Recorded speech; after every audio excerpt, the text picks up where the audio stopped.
And we're back. It's day 2 of LPL's Clash Royale World Tour. This is season 2 in 2024. And not only that, one of the last big community tournaments of the year. And we're going to finish it off here tonight. I'm Gino, and joining me tonight once again is Astro. How's it going, mate? It's going awesome. We had some insane matches yesterday, some very close 2-1 matches, some unexpectedness. It's just everything happened last night. I'm really hyped, really excited for tonight.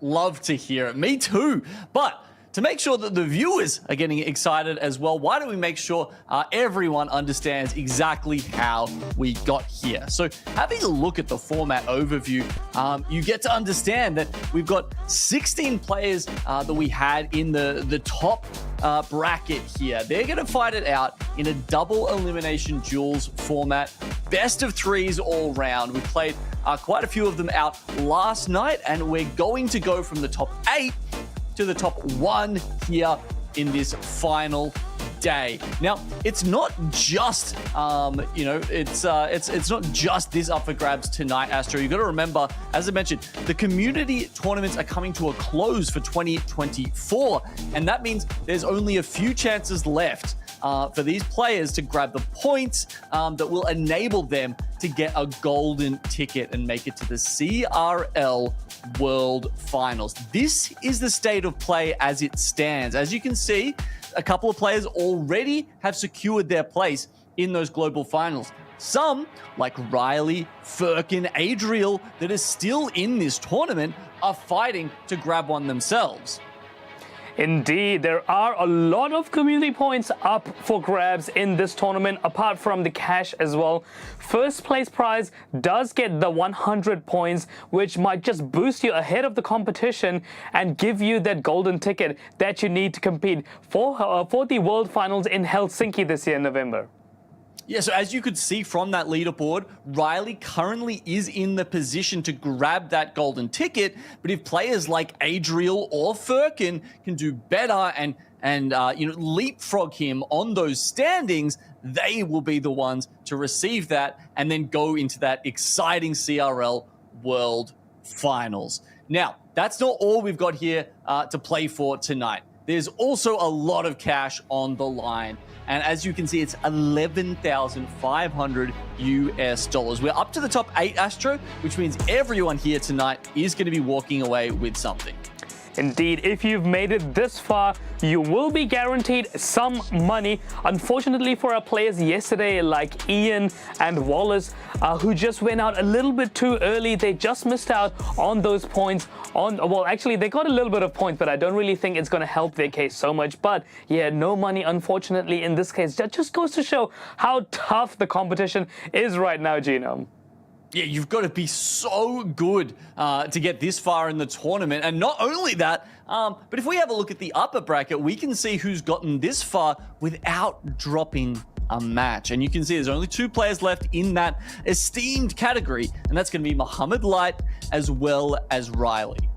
Did we really expect anyone else to be in that upper bracket final unless it is the GOAT, Muhammad Light? He will be versing Riley in this match, so that'll be very interesting to see because as we can see, Riley beat Adriel 2-0, Noah 2-1, and then yours 2-0 as well. So he does have a little bit of a confidence boost with all those wins so far.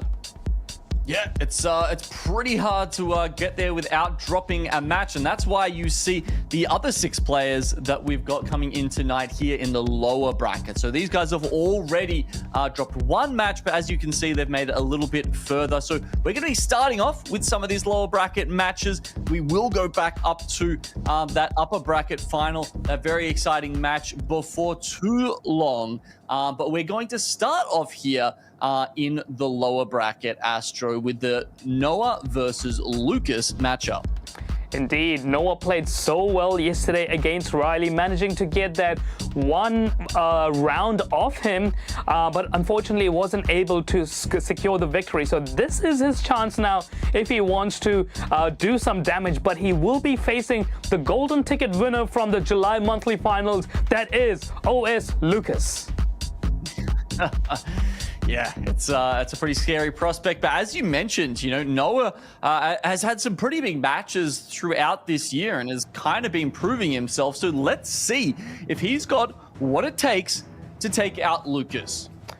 Noah versus Lucas, first match of the day. The party has started, and looks like we're going to be starting off with the Goblin on the right-hand side. Oh, and Arrows is going to have to come in for a negative elixir trade because of the use of Cannoneer. Yep, that's right. 400 less HP, but you do get those big damaging direct shots there from the Cannoneer Tower Troop.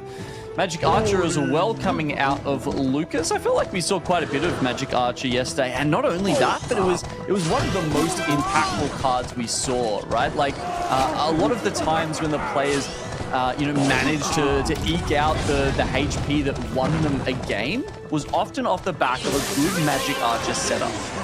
Indeed, with the Magic Archer and the Tornado kind of proving critical to get some cheeky points off there. And looks like it's going to be a little bit of a stalemate now at the bridge.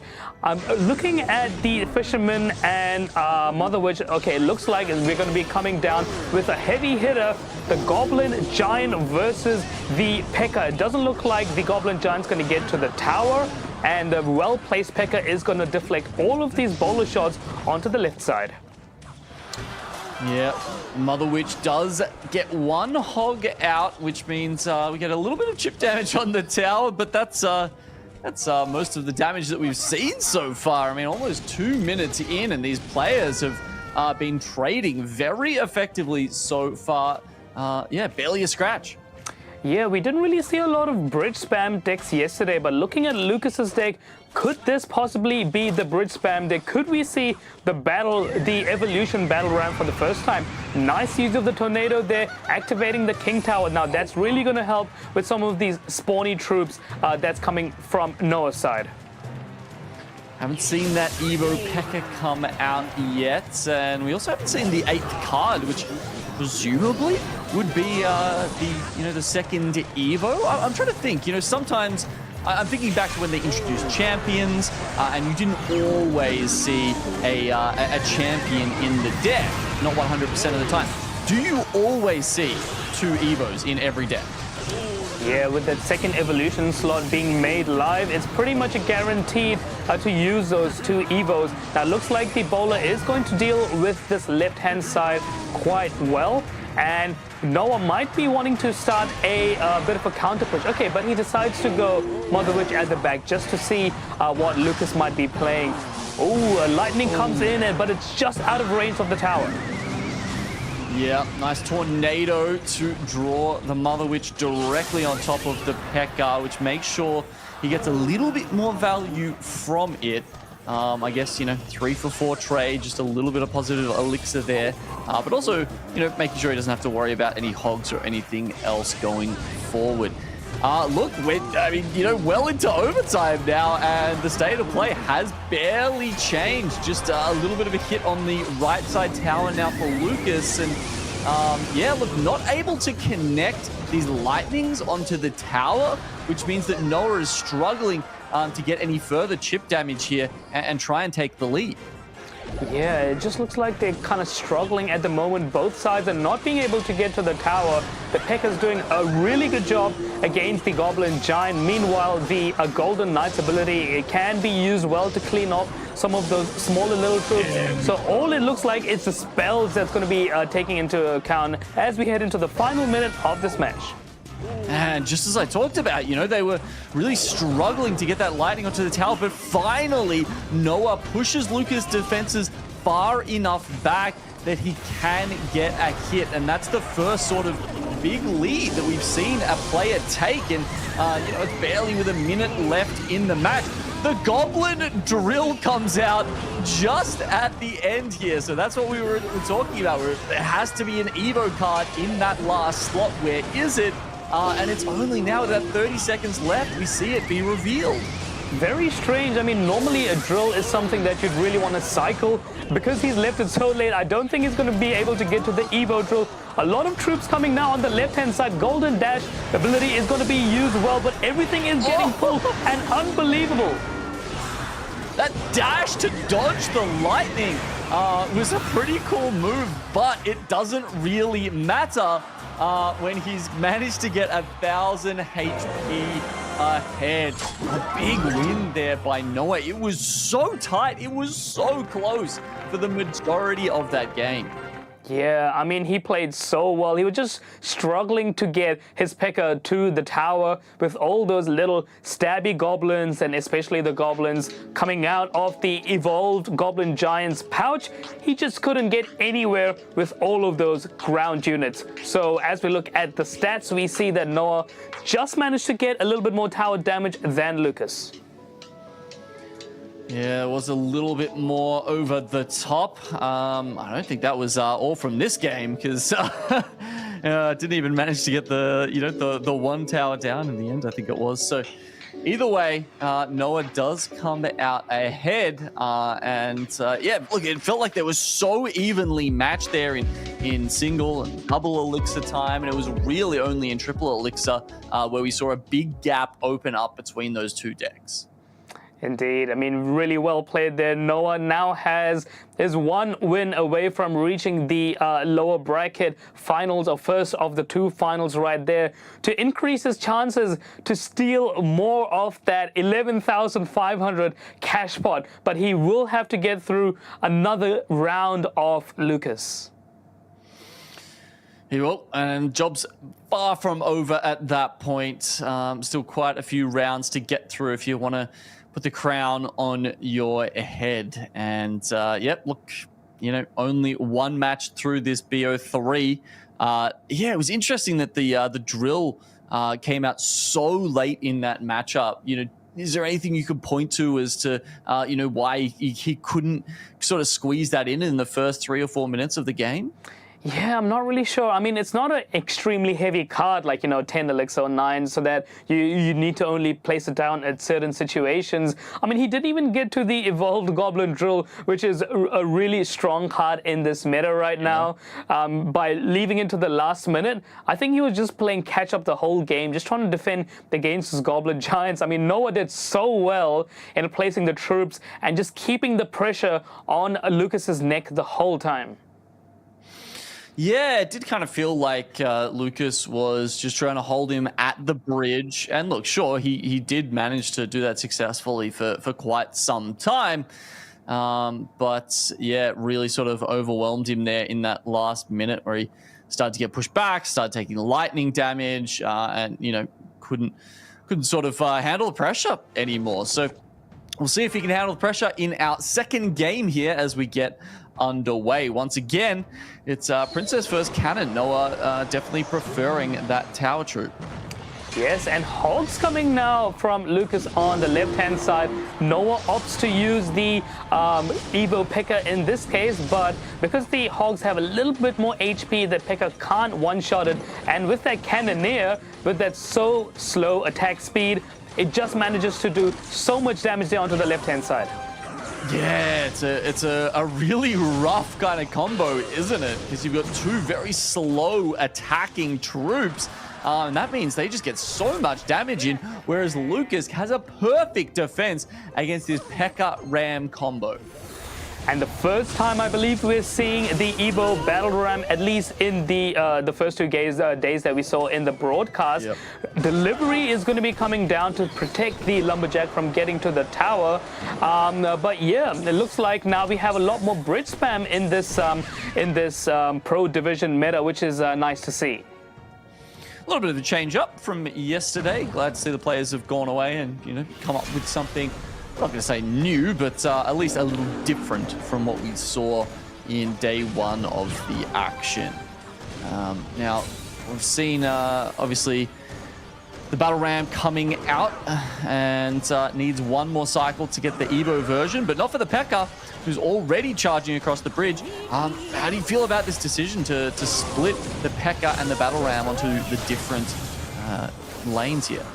Yeah, it's definitely a tactic that Battle Ram players normally do. Just keep the pressure on both sides, allow the opponent to lose the elixir and just manage to chip away in one side. But it looks like Lucas managed to defend against this very well. It's more easier to defend against Battle Ram combinations in single elixir. But as we get into double elixir now, Noah is going to start putting the pressure once again.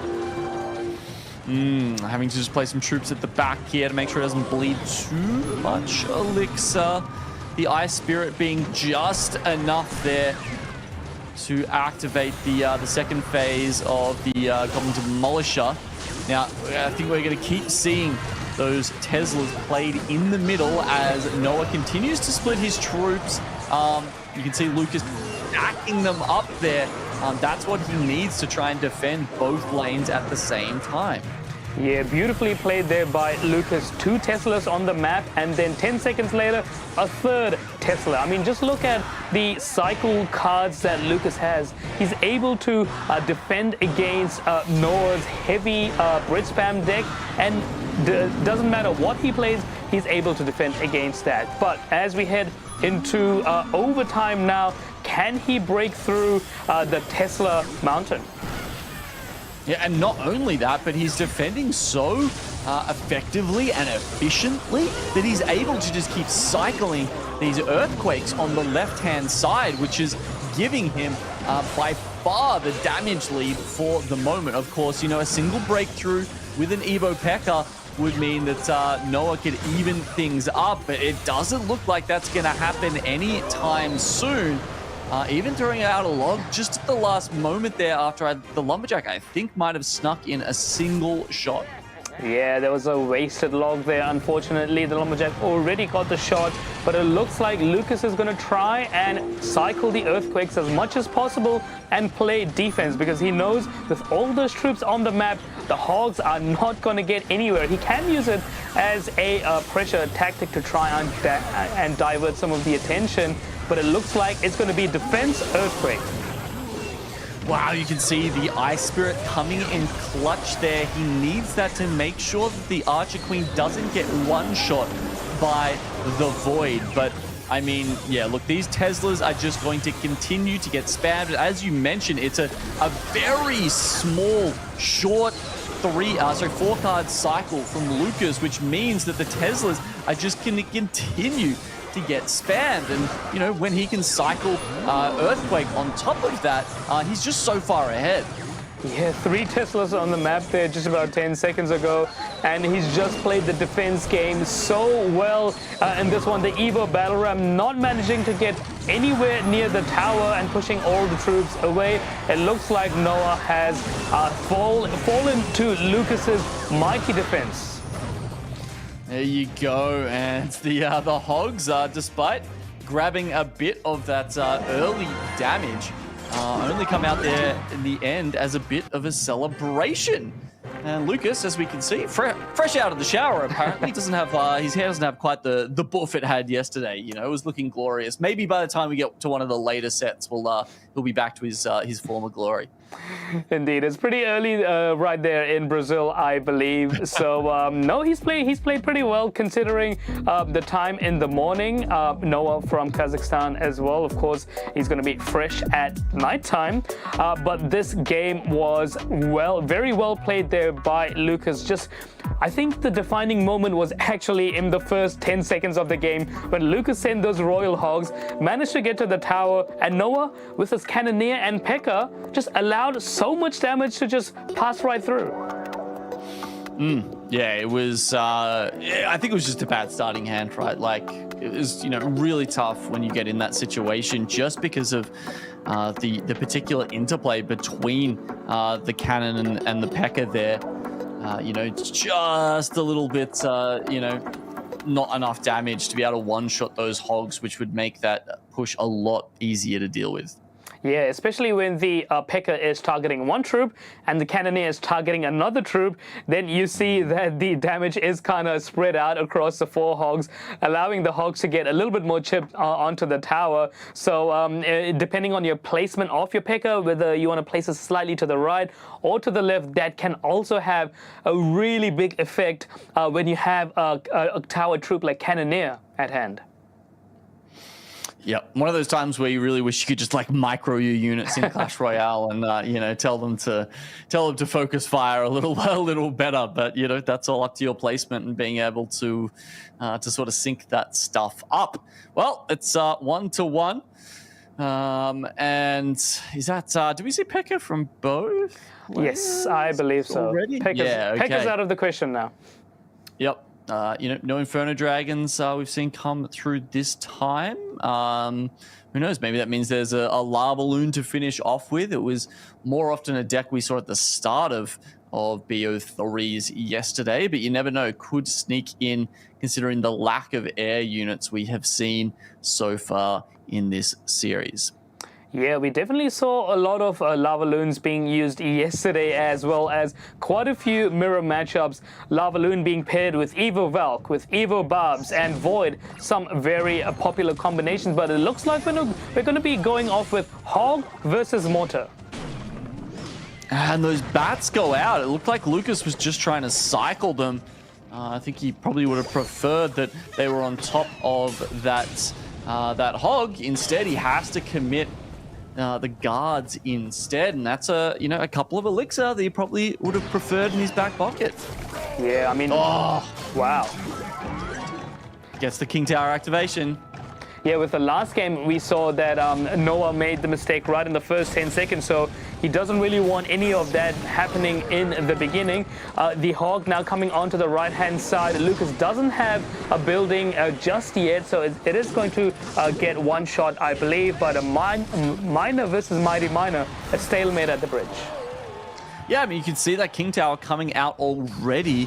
That final shot just to chip down the Hog and make sure it doesn't get that second shot off. So yeah, as a Hog player, Noah's going to be very unhappy with that starting off. It's just going to make these Hog pushes even harder to get value out of them. Nice arrows there from Lucas, getting a little bit of damage onto the Hog and also cleaning up that Princess. Yeah, with the Hog, I think he's really struggling in single elixir time, but it's going to struggle even more in double elixir when Lucas has all of those defense units, like the guards, like the mortar, and the bats to defend, and then strong counterattacks. But as we head closer to double elixir, it looks like players are just going to be cycling a few cards at the back. Mighty Miner comes in. We see the cannon cart is going to be Lucas's last card here. And Explosive Escape doesn't really do much this time. Neither does the Hog. The defense has been pretty solid so far by Lucas. And now we see a double Evo play on the left-hand side as the bats go forward. Get one shot at least onto the tower. And oh my god, that was the value there of not only getting a shot onto the tower, but also getting a stab goblin there is just, yeah, this mortar is a problem right now for Noah. Oh no, and it looks like the Miner is tanking for the goblin on the left-hand side. Noah doesn't have any answers for it, and now at 251 on the left-hand side, it looks like Lucas is going to take this in the bag. It does. It's going to be pretty hard to do anything from this point. He tries to predict the Miner, but can't. That'll be a bit of extra damage, and now it's only 1 or 2 arrows left to cycle this, and Lucas should take the series here. You can see Noah a little unhappy with how that one played out, but it was just, yeah, the way he really combined those cards. Especially the Miner tanking there was really the difference between the two of them. Yeah, I mean, Noah was in the situation yesterday, 1-1 against Riley. Just wasn't able to get that third game, and unfortunately falls to Lucas. But he will be going home with some money, so that is some consolation. But Lucas is one step ahead to those to get that grand prize. Oh, well played to Lucas. For Noah, I mean, he was a lot further down as far as the the community leaderboard goes. So even a win here probably wouldn't have put him in contention for that. Might have to be a go next angle and try and come back 2025 even stronger. Yeah, and we see the Evo P.E.K.K.A is being used in the first deck from Lucas right there. The drill coming just a little bit too late. Wasn't able to get any evolutions onto the map, but the Evo P.E.K.K.A wasn't able to break through the Goblin Giant. And then as we move on to the second deck of the series, see, it was Noah that brought out the P.E.K.K.A this time, but it wasn't such a great solution with the Royal Hogs coming at him. Royal Ghost, I don't think, actually saw a lot of use for Noah in that matchup. And then in deck 3, it was the Hog who just couldn't break through, and some great mortar work from Lucas to take it out and close out the series. Yeah, that was a rough matchup there for Noah with the miner just kind of chipping away onto the tower and the evolution mortar as well, getting some of those goblins. But yeah, he just put too much pressure this time. The tables did turn, and Lucas will go ahead to the next round. Lucas moves forward, and so do we. And I believe the next match is going to be yet another lower bracket match. We'll be able to see Furin versus Saudi. Turkey versus Egypt. Who is going to reign supreme from the MENA region? I mean, both of these players very well known in the pro scene. Furin is very close in securing that golden ticket from the community points. I believe he's only a few points away. He's got 220, which puts him second to Riley, which has 245. Yeah, 225 points behind. That said, Riley has already secured at least 65 points out of this tournament. So even in the best case scenario, which is Furin wins, Riley gets knocked down to the lower bracket and then knocked out by Furin, he's still only gaining 35 points. So that would just put Furin in the lead, and that's if everything goes his way. Wow, that's unbelievable. So he definitely wants to be getting these 2 wins right now. As we see, the Mother Witch is going to turn this. Okay, it's not going to turn the E-Spirit into a Hog because we've got a Cannoneer being used by Saudi versus another Cannoneer. Yeah, that's you can see it just one-shotting those spirits, which in this case, yeah, may have actually, not been a good thing. Yeah, interesting. Can't turn the egg into a hog. Fair enough. Yeah, not quite a troop there, unfortunately, even though there's probably something inside that. As you see, the fisherman pulling the P.E.K.K.A towards it, the guards are going to surround it very nicely and put that to bed very easily. Okay, just manages to get the Goblin Giant in front of the Fisherman there to tank, which is good because the Fisherman goes in. It's going to get the slow onto the tower. Meanwhile, the Goblin is raged up. It's attacking faster than usual, and that results in a huge amount of damage for Saudi. Wow, he's in such a lead right now. All he needs to do is defend for the next minute because none of his towers looks like they've got a lot of damage being done. The Fisherman does manage to sneak past all of those hogs and get to the tower, but that's just a tickle compared to Saudi's massive push there with the Goblin Giant.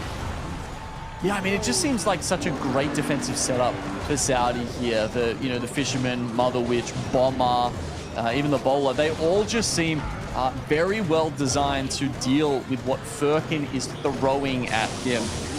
Even when these P.E.K.K.A comes out, we see actually just finishing that off with the Lightning, and he's also going to try and pair this Phoenix with the P.E.K.K.A to try and break through. Let's see, with 30 seconds left, if this can do enough damage. No, the Fisherman will pull him away. And sure, the Phoenix is getting some good shots in here, even with the rage on the tower. He actually gets it down to 382. Meanwhile, the left side down to 834. Is there time to cycle? The lightning comes through 65. I don't think the rage will do it. 7! Hell! No. Oh my goodness, unbelievable. His maths was not mathing there. Unfortunately, the rage and the lightning was not enough to secure that tower there. He was oh so close, but he did so much more damage on both sides of the tower. If only he could focus that on one.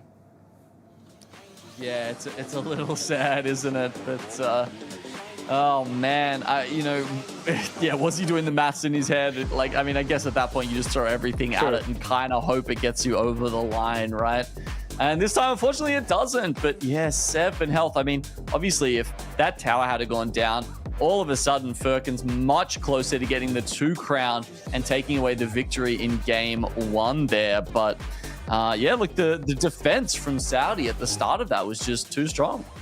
Yeah, I mean, Saudi did manage to get more damage in total there compared to Furkan. But as you said, if he managed to get that tower, all he needed was another 300 HP compared to Furkan's, like, I think more than 1,000 HP on his tower. They're just so unlucky. He did manage to break through on both sides in the in the last 30 seconds, which was quite good. But if he could only done that maybe 10 seconds earlier and started getting that run going, it could have been a different story right now.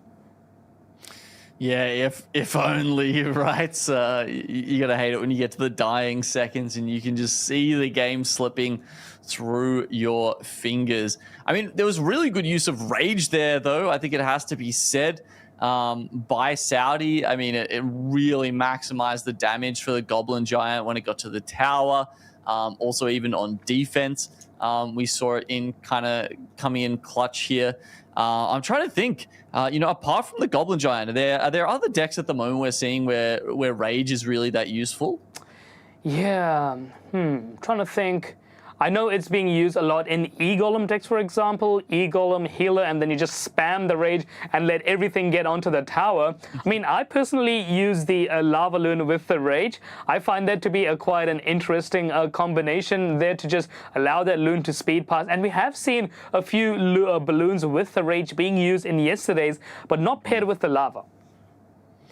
Yeah. Right. I guess that's, the Lumballoon decks of old as well. But it does feel like at some point the Lumberjack just seemed to get nerfed into irrelevance, and the Rage was kind of the only useful part. So you just kind of take that out and use it instead. It is quite a good defensive card there. I mean, it's a DPS. I mean, his attack speed is so high. It just kind of chops away at your tower, chomping away. But the HP is low, so you do want to use it strategically to see whether you can place some troops to utilize the Rage as much as possible. But yeah, no, we haven't seen cards like E-Golem being used in this tournament so far. So that could be something that these players might consider. Yeah, there's a couple of cards that are on the outer at the moment, as you say, E-Golem being one of them. Okay, defensive miner here just to start with as the players start testing each other out, just kind of feeling out the decks, trying to work out what they might be running. And just as, speak of the devil, here he is. Chomping away at the cannon card. The squishy health is only going to get one stab onto that cannon card. The Rage being used for nothing there on the right-hand side. Perfect play with the zappies there from Saudi. Just baits the cannon card just onto his side of the bridge there so that the Princess Towers can help out. And now we're once again seeing this this matchup that honestly is pretty good for Saudi in terms of having Monk v P.E.K.K.A. Yeah, I mean, I don't think he has many projectile cards, Saudi, so he's just going to chomp through that Monk very easily. And Mortar, Evo Mortar and Evo Bats is a combination that we've seen before tonight as well as yesterday. So how is he going to use that to his advantage? considering how strong Evo Wizard is, I feel like we haven't actually seen that come up so often in this tournament. But it's here. So let's see if Saudi can help use that to get him across the line. Finally, the miner makes an offensive push here as a nice little rage on top of the golems will actually equal the damage that's coming out of this miner as it chips away. And well, the bats will even get a few shots in here. It's actually, it looks solid damage from Furin. Yeah, Saudi decides to just ignore all of that and send the Evo P.E.K.K.A at the back. And now as it goes towards the bridge, the Inferno Dragon is locked onto it. The Zappies are just a little bit too behind, so it's not going to be able to reset that Inferno Dragon. Meanwhile, the Ram Rider on the left-hand side is going to get distracted by that bouldering mortar. Yeah, I'm not sure Saudi was expecting that because, as you say, he could have put the Zappies a little further up and they may have actually gotten a reset off the Inferno Dragon. Then again, Furin did pop the Pensive Protection on the Monk. You know, not really to reflect anything, but just to buy time for the Inferno Dragon to take down P.E.K.K.A.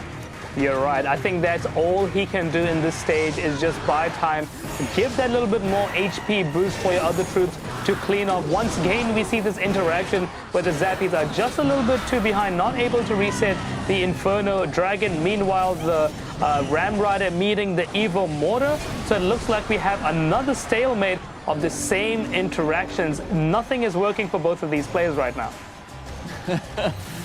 Yeah, that's it. Furin is ahead for the moment. He's got about 400 HP on his side as this cannon cart starts working away on the Evo P.E.K.K.A as it comes up. Nice. The splash damage from the Wizard working out here. And every time this Inferno Dragon comes in, it seems to be getting its work done despite having, you know, such a great counter in the Zappies on the other side. Yeah, I mean, he's got so many troops on the bridge now on the right-hand side. Two cannon carts as well as a mortar. Meanwhile, Saudi is searching for the elixir that he needs to defend. He's not going to be able to defend against the cannon cart, the mortar and miner. Every single cart is going to get locked onto the tower. Meanwhile, Saudi is just seeing his tower get demolished. Furin with the 1-1 decider. Nice there from Furin. I mean, we just saw Saudi get put into this very awkward spot there where it seemed like he wanted to use the lumberjack to take the aggro of the mortar, but in doing that exposed it to double cannon carts at the bridge, at which point, you know, it was just getting blown up within a matter of seconds. So, yeah, look, very good job from Furin there, navigating that one, and yeah, just pushing Saudi out of his comfort zone. Yeah, and I think with the P.E.K.K.A and the other cards, it did manage to get a lot of HP taken away from some of these troops, but they were just on the brink of death and still alive. Meanwhile, some of the other troops were just ahead of it. That's how he managed to get 4 units there on the right-hand side, alive and well, to take down Saudi's tower there. Very well played in the last few seconds of that match. And now as we head into the decider, things are going to get spicy, Gino. Yeah, a couple of cards have been used for both players now, and it feels like deck 3. I mean, sometimes it's where you get creative, but at the same time, I feel like we've often seen players go back towards comfort then as well. Like, I feel like we're seeing a lot of Hog Rider come out in game 3s. Hog Rider is always a comfort deck, definitely, especially for me. But yeah, Hog as well as Hogs and the Earthquake, a very popular combination that's been, you know, that's been there since the dawn of these cards when they were released. So yep, they could be switching to some of the cycle decks. As we see, these players have used a lot of heavy decks already. Indeed. Yeah, I feel like as opposed to, you know, the last monthly finals we saw, we haven't seen a lot of bait. I don't know if that's because of the introduction of P.E.K.K.A and how that sort of, you know, changed the calculus when these players are putting these decks together. But now that, you know, you've got P.E.K.K.A out going into game 3, yeah, who knows? Do we sneak in some more princesses? Do we get a suspicious bush or two? Could do. I mean, Supercell did release a lot of cards in the Goblin seasons that we've had recently, with the Goblin Demolisher, the Suspicious Bush, the Goblin Goblin Machine, and the fourth one, which is the Goblin Curse. So we haven't seen the Curse being used, I believe, so far in the tournament yesterday. So these are some cards that can pair with the bait decks, like you mentioned, pretty well. But it is being, kind of overshadowed by some of these more heavier beatdown Brit spam decks. Yeah, we're seeing a lot of that at the moment. And then the counterplay to that as well. As you mentioned, Goblin Curse not really finding a place so far in this meta. Neither has Goblin Machine. I think when it came out, well, as a lot of cards are, honestly, especially some of the Evos, maybe why we're not seeing Mega Knight Evo happen right now in this tournament. They're very strong, and then you often do see a correction for that. So Goblin Machine, I think, what was it, had his HP reduced or something like that. The Rocket still certainly does. It packs a punch, but getting into a position where you can sort of get that damage off can be tough. Yeah, it did get nerfed quite a bit recently with the HP, as well as the rocket shooting just a little bit slower so that it can get distracted by other cards, other defensive cards. We saw it go from one of the most strongest used cards in the game to a card that's just kind of slipped in under the radar there, considering all these other troops that we've had become more prominent recently. But as we head into this third match now, let's see whether these players opt for another heavy deck or maybe a more cycle one. All right, drill to start off with, as opposed to in our first series where it was literally the last card to get used about 4.5 minutes in Saudi. He's going to start off this time, and Demolisher to follow up. So there's a couple of skellies just to get that extra damage in. And oh wow, doesn't even make it across the bridge. Yes, his health does diminish as soon as it's gone past that halfway point there. But now we see Phoenix and Drill coming through. Could this be another heavy deck by Saudi? Could he be running possibly Royal Giant? I'm not sure.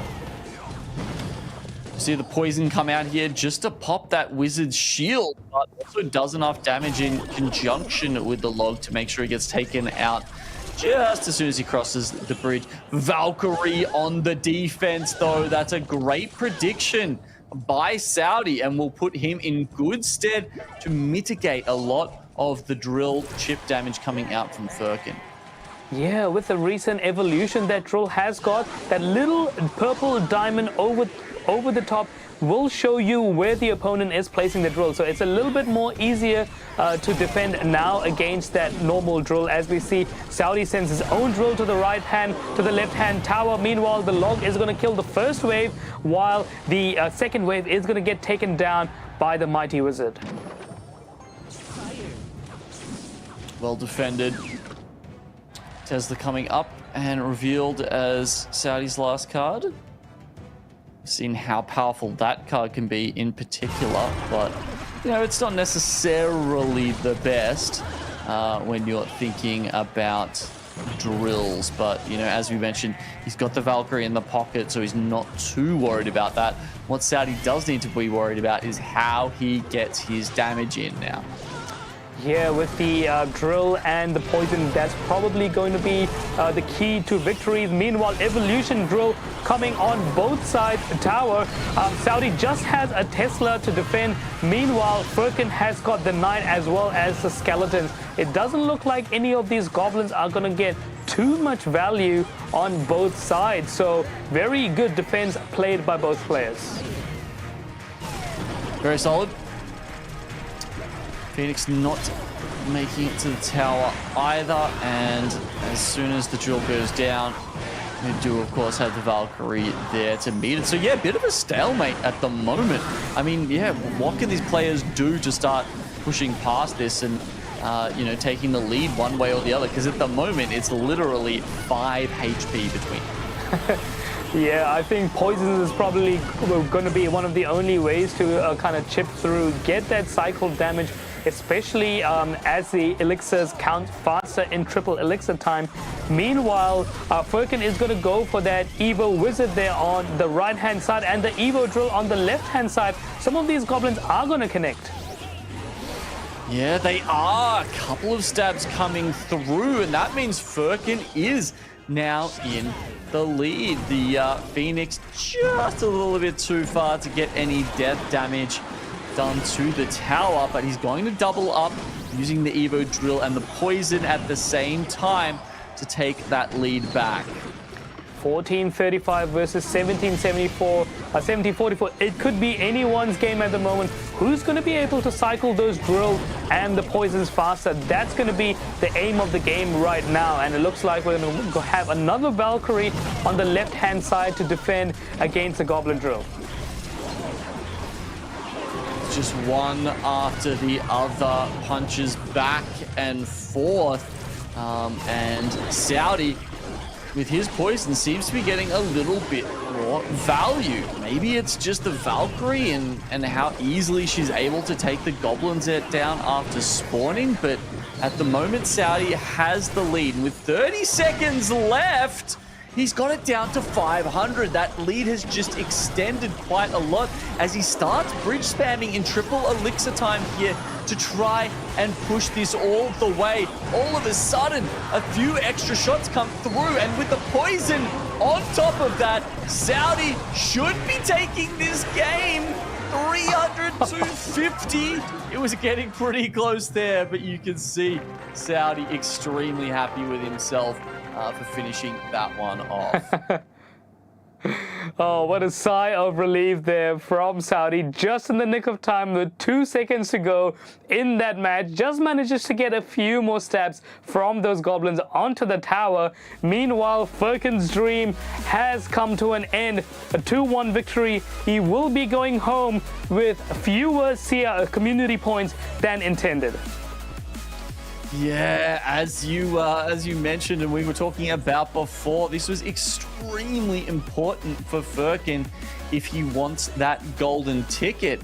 Now, as he goes out, that's going to be, let me do the math. What do we got? 1, 2, 3, 4, 5, 6. I think that's in the 7th and 8th spot, which means he should get 30 points.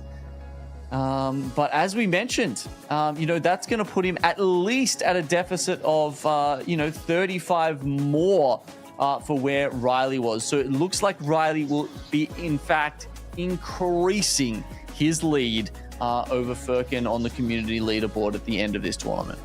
Yeah, it's not quite the end of the road here just yet, as we have also another community tournament up for grabs for these players to get that final points to try and get the final golden ticket. But in this case, it looks like it's going to be Saudi with the drill and the poison against a drill and a poison. But he did have the Valkyrie for defense, and that probably was the key to success. Wow, yeah, it's an interesting finish to that series. It was so close.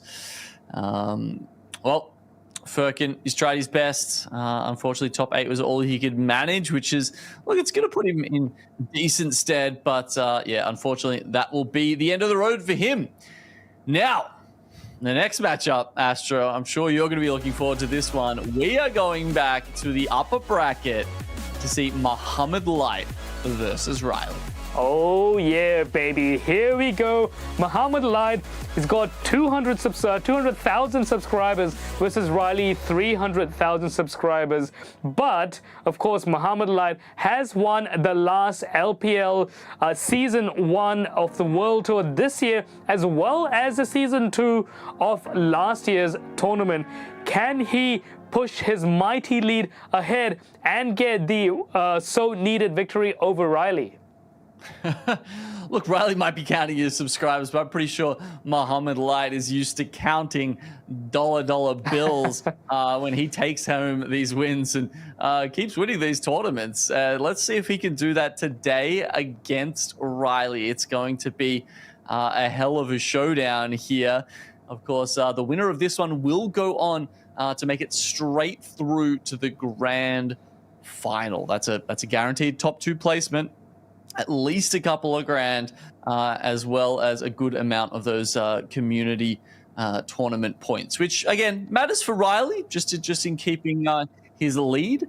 Let's see how this series shakes out. Mohammed, I feel like he's always got a bit of a smile on his face as he starts up. He's always happy to play CR, always enjoys being in the hot seat, and why wouldn't you when you win 80+% of your games? Riley taunting him with that bicep emote there on the left-hand side, and we see the princess being used. So maybe we could have a little bait action there, being not a very common archetype that we've seen so far tonight, but a giant also coming out for the first time tonight.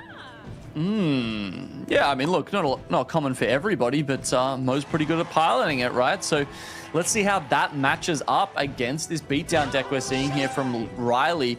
I mean, there's going to be some big pushes coming through, right? Like when you've got Giant, Night Witch, and potentially an Evo Wizard pushing up behind that, that's a lot of firepower. Oh yeah, with a giant Night Witch, and I believe yesterday we saw with the Graveyard, so he could possibly pair it with the Graveyard as well. And we see a nice guards coming through on the left-hand side. He almost predicted it, I believe. But yeah, it is going to be a heavy deck versus a light deck. And the arrows continuing to try and just chip away at Mohammed with those princesses coming out. Does have the Evo barrel there to try and cause some damage, and all of a sudden opens up a bit of a lead there, doing so much damage on that right side tower. Yeah, beautifully played there by the bowler, as we see the Graveyard putting extra pressure onto Mohammed Light. Cloaking Cake ability is going to clean off the rest of the skeletons very well. Meanwhile, the Valkyrie is going to distract the bowler there. But now Mohammed Light knows that the Graveyard is going to be something that he needs to look out for, as all of these other troops pressure him on the bridge. Yeah, but he messed up the timing of it. I mean, you saw the tower did not lock onto the bowler as that Graveyard was coming through, was able to focus on the skeletons around it, and really sort of nullifying a lot of that.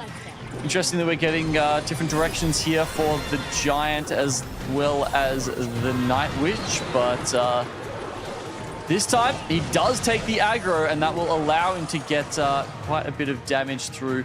And unfortunately, the Valkyrie pulls the Giant onto the tower for an extra shot.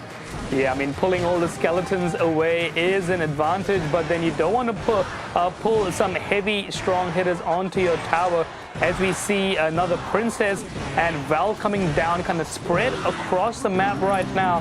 Mohammed Light could be gearing up for another split pressure push. How is he going to deal with this? It's going to be Zap on the right-hand side. Meanwhile, arrows on the left-hand side. The Zap is going to allow some of those goblins to connect a little bit further, pushing Mohammed Light into a bit of a lead. He's doing well, and having to save that arrow for the Goblin Barrel meant that the princesses were just continuing to wail away. Previously, he'd been able to, just like that, be able to get some chip damage and preemptively take down the princess. But yeah, Mohammed really helping to set that one up. Okay, this is kind of the big push that he wanted all along. Giant tanking the damage while the Graveyard as well as the Night Witch try and support him, but won't get anywhere towards the tower with the Evo Val pulling it away. Yeah, it looked like the Giant was doing a little bit of a moonwalk there, as the Evo Valk was kind of pushing and pulling it back and forth. Meanwhile, the Goblins on the barrel is going to do some more damage onto Riley's right-hand side with 50 seconds to go. It's pretty much in the bag unless Riley does a crazy Graveyard push.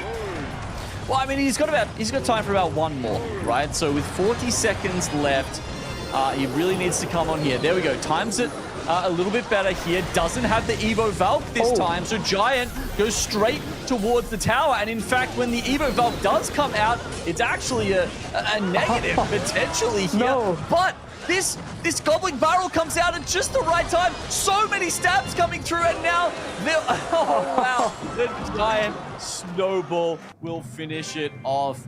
Mo, oh, he was sweating bullets on that one, but he does manage to come out in the end. Oh, that was so unfortunate there for Riley. So many troops on the map. He was looking at, of course, Muhammad Light's tower to try and take it down. Meanwhile, Muhammad Light doing so well in pressuring in a very dire situation, sending that Goblin Barrel onto Riley's side. And Riley, how does he defend against a Goblin Barrel? Well, he places a 5 Elixir Giant there. I'm sure that that was a misplay there by Riley, and unfortunately, that costed him the game. I mean, it might have just been all he had available. Like, you know, we can't see their hands from the view that we're on here. But, you know, maybe he, yeah, I don't know, just didn't have another troop available to take the aggro, and the Giant was, you know, all he could do to buy some time. Either way, it didn't work out, did it? So that means Mo Light goes up 1-0 here. And remember, this is our winners bracket final. There's a trip directly into the grand final for the winner of this.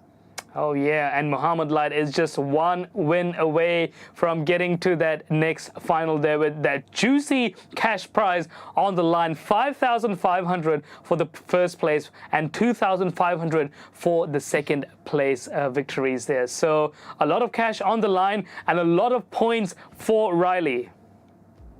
Yeah, it's kind of nuts, isn't it? You think about that, you can actually guarantee yourself 2.5 grand just by winning this series right here and right now. Mo Light is one game away from that.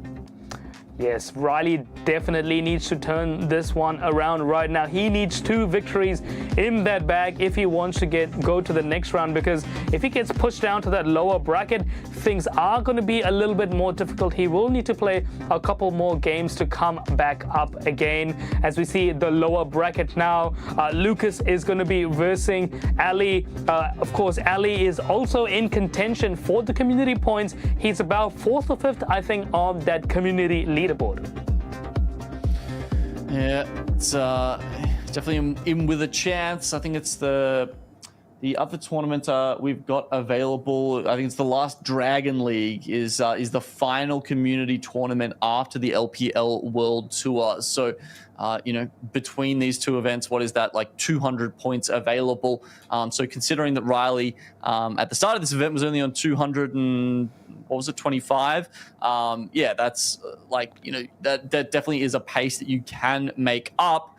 That said, as we mentioned, Riley's going to be moving on to about 300 minimum at the end of this one. But look, that's enough with the maths. All we need to say is Riley is going to be ahead at the end of this tournament, no matter what else happens at this point, at least for, you know, the players who haven't gotten the golden ticket yet. So sounds like we're about to get into that second game very shortly. And here we go. Can Mo Light finish this one off with a clean 2-0 sweep? Or is Riley going to be able to make an impression here with the cannon troops on his side? It's a do or die situation now for Riley with the Evo drill coming on the right-hand side. The bowler, if timed correctly, can destroy all of the goblins without it getting too much damage onto the tower. But the bomber just manages to sneak one bomb through. Yeah, I mean, we saw Riley trying to pull that off in the previous game, right? And he didn't quite get it. You know, the bowler was taking out 2 goblins at a time, didn't get all 3, and in the end, that kind of damage was fatal to him. So, yeah, just one of those interactions that's, you know, you have to be almost like frame perfect to pull it off. Yeah, and Muhammad Light does prefer his cycle decks a little bit more than the beatdown. I haven't seen him play too much of the beatdown. Definitely the Hogs, the Bait, the Miner, that's some of his really comfort decks at home. So can he use this to his advantage and just chip away at Riley? Meanwhile, the Mortar is going to face the Tesla. Well, it's a building for building battle, but it's not the Princess Tower versus the Cannon Tower this time. Mortar deck, we've seen them be pretty good today. Mo, is he talking to his coach right now, or is he talking to himself? Yeah, I think he's probably been talking to Julesy right now, just kind of trying to craft what the next move might be. How can he try and sneak through? And of course, his coach might be giving him the opponent's elixir count as well, something that these players will definitely need if they want to make a strong push. But as we head closer to double elixir time, it looks like Muhammad Light is just going to be waiting for his troops to cross the bridge. Yeah, Riley just playing, seems like any old thing at the back at the moment, just trying to cycle through, get up to that Evo Tesla, and that will be very good at dealing with both the Inferno Dragon and the Mortar that we just saw come out from Mo. Even these Evo Bats are going to get picked up pretty easily. Well, at least while they're in range of the tower. And with so many zaps coming through there, you can see Mo's just laughing at the incredible amount of value that Riley was getting from that tower. Yeah, you saw the troops just kind of going in and out of range of that Evo Tesla as it just kept spawning the spawn zap around the Tesla. So that was quite an interesting interaction. Meanwhile, on the right-hand side, we do have a little bit of a disconnection. I'm not sure if the Inferno Dragon is going to take down the tower, or if it's going to be the other way around. Wow. All right. Well, I guess we'll just have to wait for that match to get, I don't know if it's going to get replayed or restarted. Either way, we'll let you guys know when we get the official word from that one. Yeah, it's interesting that, Mo was like so active during that game. It was really, sometimes it's just like a word here or there, but that was just like a full-on conversation the whole time through. Yeah, and I believe the game is still going through. We just have some internet connection issues, so we apologize for that. But yeah, we will be seeing who is the winner of this match right now against this. Of course, we know that Riley, if he loses this, he is going to be sent to that lower bracket down. And meanwhile, Muhammad Light will get pushed through. So it is really anyone's game right now. Okay, well, hopefully we can either get back into the game at some points, or we might just have to tell you the result, I suppose, depending on how it goes. The way it goes, considering, obviously, if Riley wins, then we'll be heading to a game 3. Look, a bit of a shame it's it's in the upper bracket final, but obviously we'll try and get back into that as soon as we can. Looks like we're just going to try and work out this connection issue, guys. We'll be back as soon as we can. We're just going to give the admins and whatnot some time to figure that out. We'll take a quick break now, and we'll see you guys in just a second.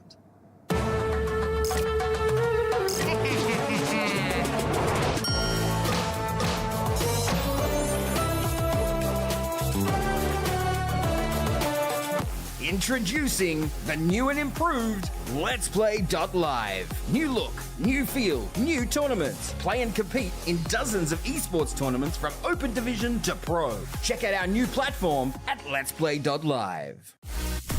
Introducing LPL Tournament Builder. Build your own tournaments for up to 16 participants in 3 easy steps. Choose one of the 53 supported titles across PC, console, and mobile. Select the tournament format and number of participants. Set the prizes for your tournament. It's that simple. Your tournaments, your community, your way. Try LPL Tournament Builder for free today at Let's Play Live. Play for free and win prizes with LPL Showdown, a weekly tournament series at Let's Play Live. Currently available for Brawl Stars and more. Earn LPL points to redeem in the Showcase shop for subscriptions, digital and physical prizes.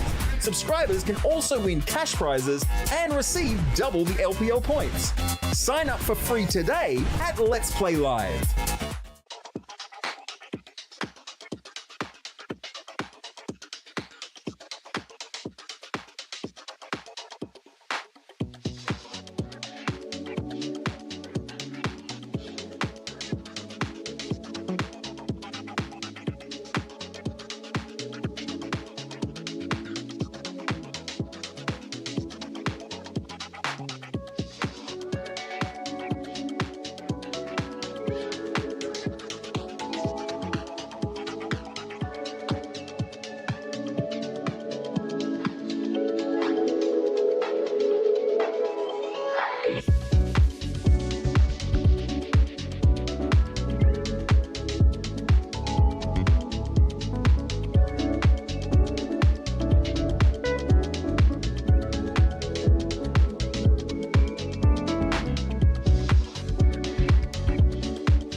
Hey guys, we're back. Apologies about that. Had an issue at the end of that game between Muhammad Light and Riley. Muhammad Light did end up winning that, so he takes the series 2-0. Obviously, we're just as sad as you guys that we didn't get to see the end of that game, but we'll just have a quick look at the stats here, and you can see the much lighter cycle deck there from Riley doesn't end up giving him the leverage to take out the great Muhammad Light.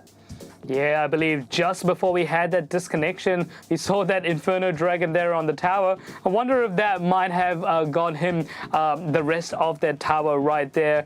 Meanwhile, as we see the decks that were being used, Drill with the poison against the Miner, but without a poison. So an interesting choice by Molide, but it happened to pay off for him this time. Yeah. Exactly. It's crazy how he seems to, when he can and can't get away with things like that, isn't it? As you say, Miner so often will be paired with the Miner. Poison paired with the Miner, to be able to just increase that chip damage and deal with a lot of the, the counter troops to Miner. So, look, fascinating that he managed to make that work. Yeah, I mean, he played so well there, and now we're going to be going to the lower bracket matches to see whether Riley could possibly clutch it up once again. Can he defeat the rest of the foes and get back up to the top to defeat Muhammad Light? Meanwhile, now we're going to be having Lucas versus Alli. Alli is about 4th or 5th in that community leaderboard spot, so he does have he does need a lot of points if he wants to try and get that final golden ticket. Meanwhile, Lucas already secured that golden ticket. Yeah, he's sitting pretty at the moment. Wonder if he's got the hair dryer out between sets 1 and 2, or does he let it air dry? I don't know. I need hair tips from him, honestly. But here we go. Gonna get straight into it. Alli and Lucas. This is our lower bracket quarterfinals now. Ice Spirit and Log to start us off. Now we're going to see the Ice Spirit in the evolution spot once again. We thought that it was a little bit of underrated troop, maybe not that strong, but these players think otherwise. Meanwhile, the Evo Tesla is going to be in that second evolution spot, so that is going to be crucial. Oh, the lineup with the Magic Archer gets 2 shots onto the tower.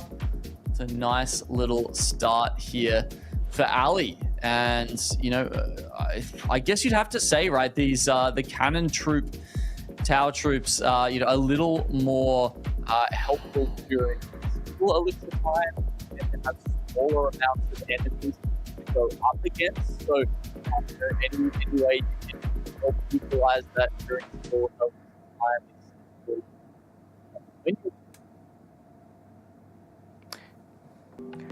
Yeah, so it looks like the Archer Queen is going to take the...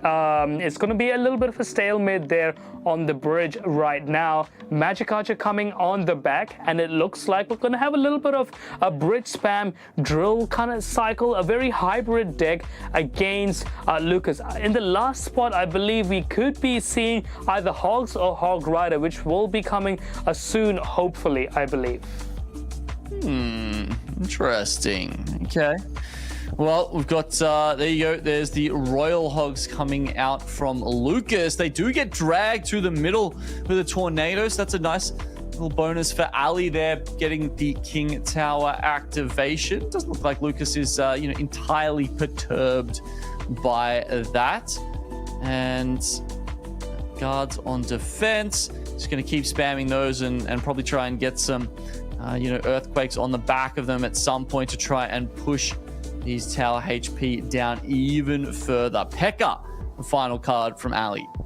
Yeah, the P.E.K.K.A. and the Barbarian Barrel is going to prove key against some of these hogs that are being relentlessly sent by Lucas on the left-hand side. Meanwhile, the P.E.K.K.A. is not going to be able to cross the bridge, and Lucas is going to be able to gear up another strong counter push. The Cannoneer, once again, is not going to be able to take down one-shot some of these hogs, so they will sneak through a little bit of damage, giving Lucas a little bit of a lead right now.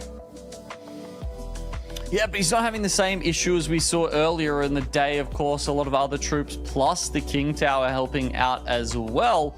That means he's got enough sort of, chip damage that's the shot from the P.E.K.K.A. that does most of the damage onto one of those Royal Hogs will work out. Even a couple of shots there from the Golden Knight getting through, just trying to stun these guys up. Of course, he's got no buildings to stop these hogs pushing through on the left-hand side, unless, of course, he wants to play a defensive Goblin drill, but he really needs that for the damage on the offense. He definitely needs to get some more goblins onto the right-hand side tower. The Magic Archer being placed to try and get some cheeky geometry dash shots. Meanwhile, the Golden Knight is going to connect to the right-hand side, get that one extra damage, but Lucas is still in the lead by 300 HP. P.E.K.K.As continue to roll out on the left side, just expecting the hogs at any moment. Alli just trying to preempt that a little bit. Lucas holds back this time, backed up by both the Archer and the Golden Knight. It's going to push through some of these defenses. Is there a chance that this P.E.K.K.A. actually gets onto the tower? No, kited very nicely there by the Royal Hogs. And there's that Earthquake cycle we were talking about. 40 seconds to go now, and we've got 200 or 300 health in the lead now for Lucas. Evo drill coming on the right-hand side. Meanwhile, hogs on the left-hand side. The hogs managing to chip away a little bit, and the Evo drill is also going to do a lot of damage on the right-hand side. Now, only 200 HP separates both of these towers. Okay, a tornado could be key here as the Archer approaches the tower, but the Royal Delivery is going to stop Alli's hopes, and the Hog plus Earthquake combo will do it for Lucas. Game 1 goes his way.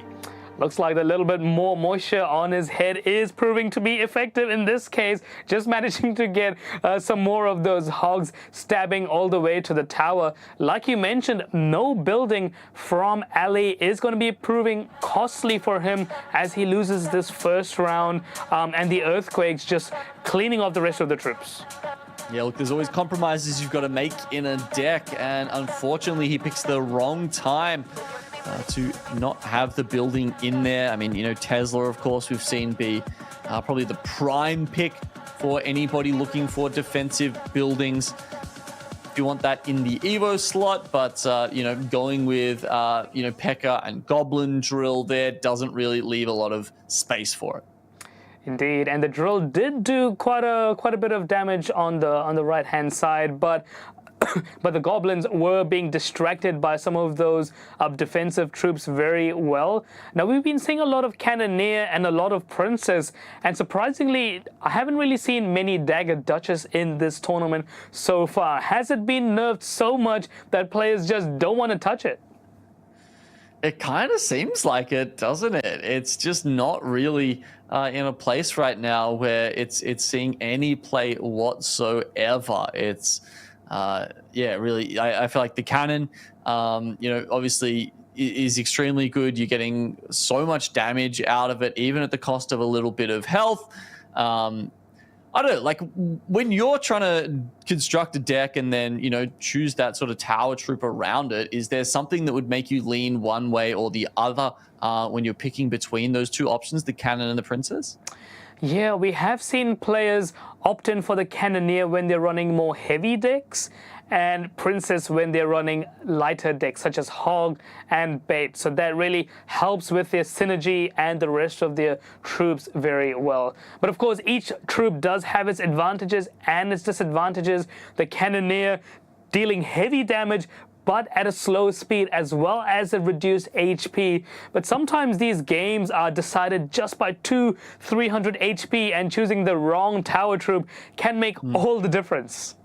Yeah, genuinely could be the difference between that in the end, couldn't it? And I do wonder if that's also why some of these players are picking certain options, certain win conditions like the Royal Hogs, because they know that the cannon just doesn't deal very well with them. Yeah, I mean, you kind of almost have to hope. It's a more of a 50-50 chance whether they're going to be running Princess or Cannoneer. If they're running Cannoneer, your best hope that you got a lot of Swarm cards in your deck, such as the Hogs, Guards, Goblins. I mean, these are great cards against a Cannoneer. So if you're a Cannoneer player, you best hope that you can you counter some of these troops by having more splashy spells and cards, such as the Barbarian Barrel. Okay, Lucas 1 up, looking to push into the lower bracket semi-finals now, where he'll be taking on the winner of Adriel and Saudi. So, cycle just to start with here from Lucas. We're seeing Zap come out again. Seemed a little bit more often, I think, in day 2 than we saw in day 1. Yeah, a lot of Evo Zap being used in these players' decks. Meanwhile, the Dragon there on the top left-hand side, just looking around to see what these players are going to be playing. The Guards are going to be played on the left-hand side. Meanwhile, it's going to be countered by the Night Witch and Inferno Dragon. Could this be a Lava Loon deck, Genome? Ooh, could be. Inferno Dragon certainly getting a lot of play in that particular archetype so far. If it is, Zap, Arrows, Evo Wizard, Night Witch would be one hell of a way to counter it. Oh, it looks like the Wizard is just cleaning off this Lava Hound, diminishing the HP by every second. Meanwhile, the Snowball is going to try and slow down the Wizard, but no matter, it is going to get through. Meanwhile, the Inferno Dragon is doing quite a good effort there against the Giant, and the Tesla probably... I think he might have wasted 4 elixir right there, because he could have almost allowed that Wizard to get one shot onto that tower. Yeah, or maybe just even... He definitely could have played it like a little bit later, right?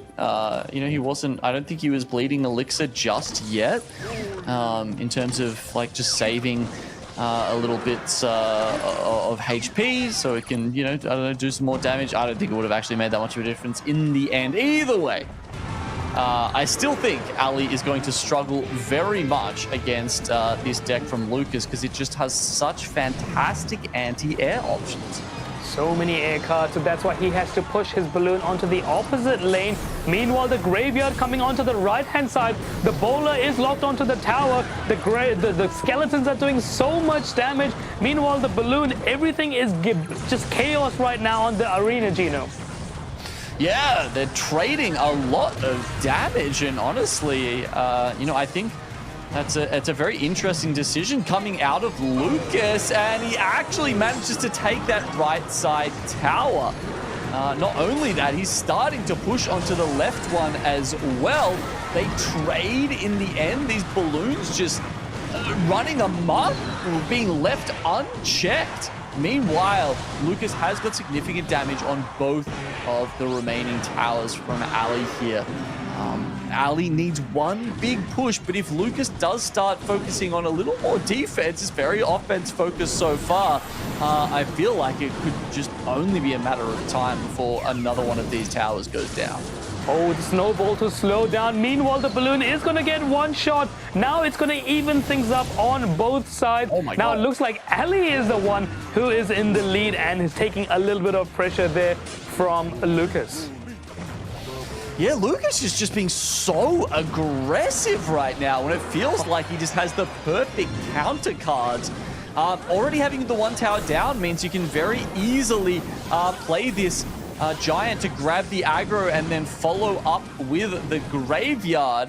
And for Lucas, that'll do some damage, but the tower is not going down. Evo Wizard coming in at just the right time. The Lava Hound, this better be the Lava Hound that takes the tower. Meanwhile, Lucas decides to pressure by sending a Graveyard onto the right, left-hand side. The bowler is going to be latched on. The balloon is coming onto the... Who's going to win? It's going to be... 1 HP! What? Alli wins by a single HP. What just happened? I don't even know who won that. I mean, I was looking, both eyes were on both sides of the arena. It was just crazy, the amount of troops there in the last second. Could we have gotten any closer? That is unreal. I mean, look, both of those players honestly were playing with fire in that matchup. It just felt like neither of them, the brake pedal, someone cut the brake lines, and they were both just foot to the floor. Wow, with the aggression. And yeah, oh my god, every time it was just balloon straight for the tower. Giant Graveyard straight for the tower. And I was really expecting Lucas to just try and maybe build up some of those anti-air defenses he had, and then throw them behind a Giant coming in with a bit of a push on the backside, especially consider, I mean, like, Lucas he's got the fireball there, so I guess he can use that to clean up potentially if he's got the wizard and the night witch coming out. But I don't know, it just it did feel a little bit odd to me that Lucas was purely trying to out trade on damage rather than go for a slightly more defense focused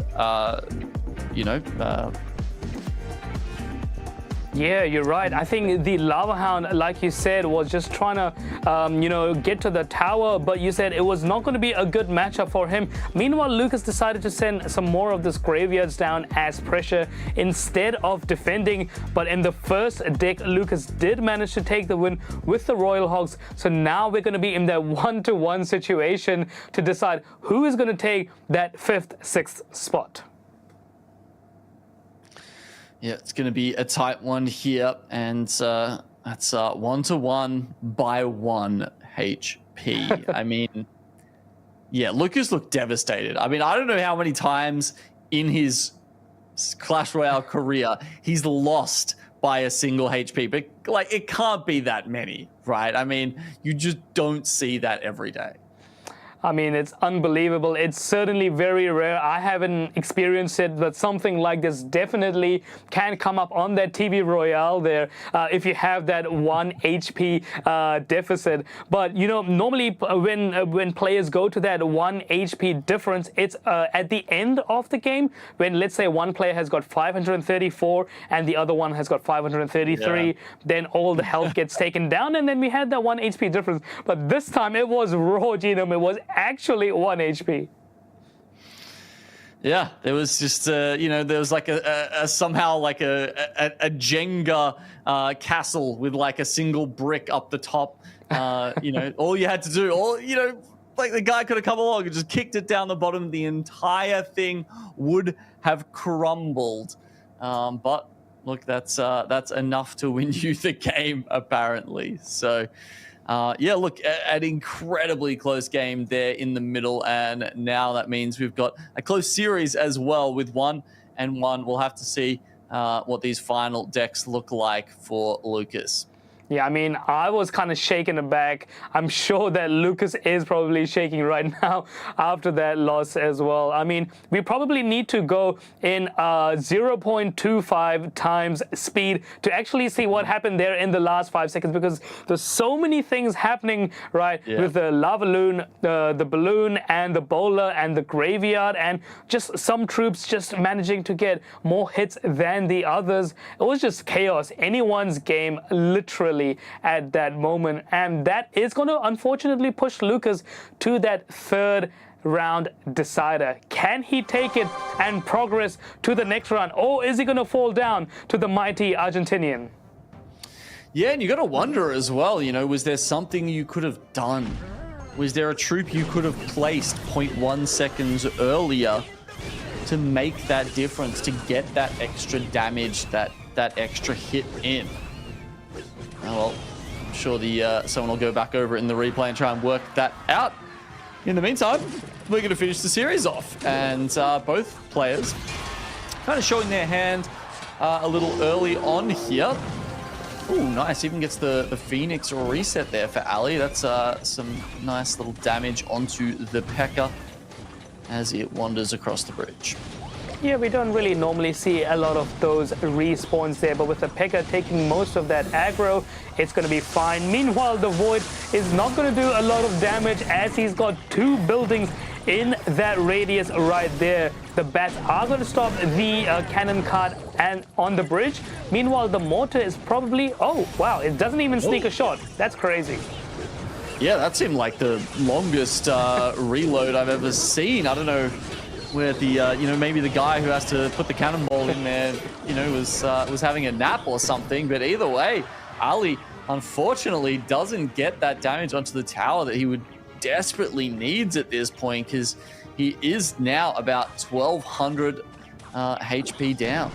Yeah, the Goblin Giant with the Evolved Goblin Giant with that Rage just managed to squeeze some more Goblins out of its belly, and against the Cannoneer, of course, it's going to be very, very effective with that slow attack speed. Not going to be able to surround the Goblins very quickly, and he is going to use that to his advantage as we head closer to the final minute in regulation. Okay, we do get Skeleton King pulled in here, and he'll win the battle against the Fisherman, but doesn't really win the war. Oh! Demolisher just gets that egg in time before the Phoenix can respawn, so doesn't get there this time. Oh no, shooting the Goblins at the P.E.K.K.A. actually not going to be great here, because that means the Evo P.E.K.K.A. gets to overheal. Yeah, his health is going to be restored to maximum right now. Meanwhile, the Phoenix is going to try its best on the left-hand side. The Skeleton King is going to use all its soul summoning abilities to try and get something to the tower. Meanwhile, the Demolisher is going to clean it off very well right now. Well played.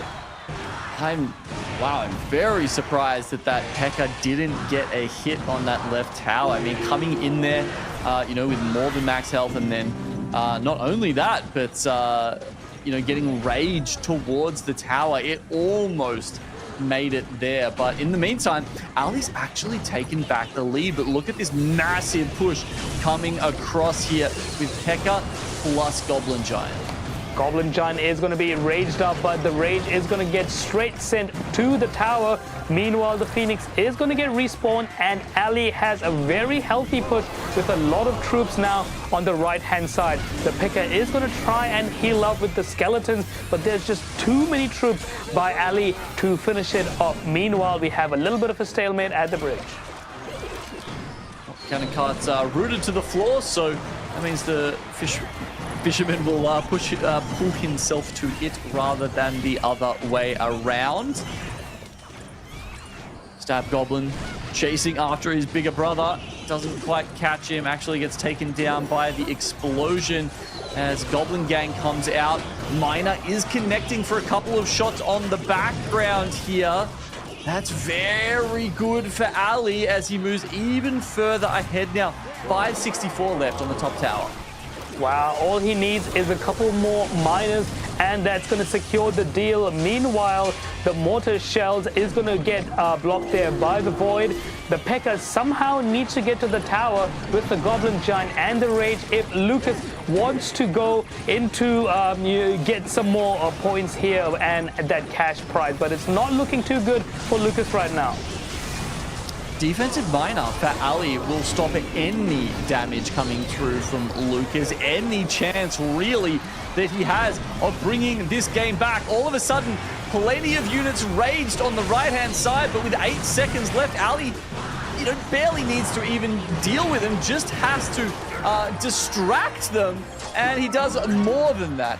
Alli wins the series after a 1 HP victory in Game 2. I mean, yeah, Lucas can barely believe it at this point. Christmas has definitely come early for Alli with that second game win. And that third game, I mean, it's just unbelievable. Lucas will be going home with that $250 cash prize, I believe. So his journey has come to an end. A golden ticket winner is out.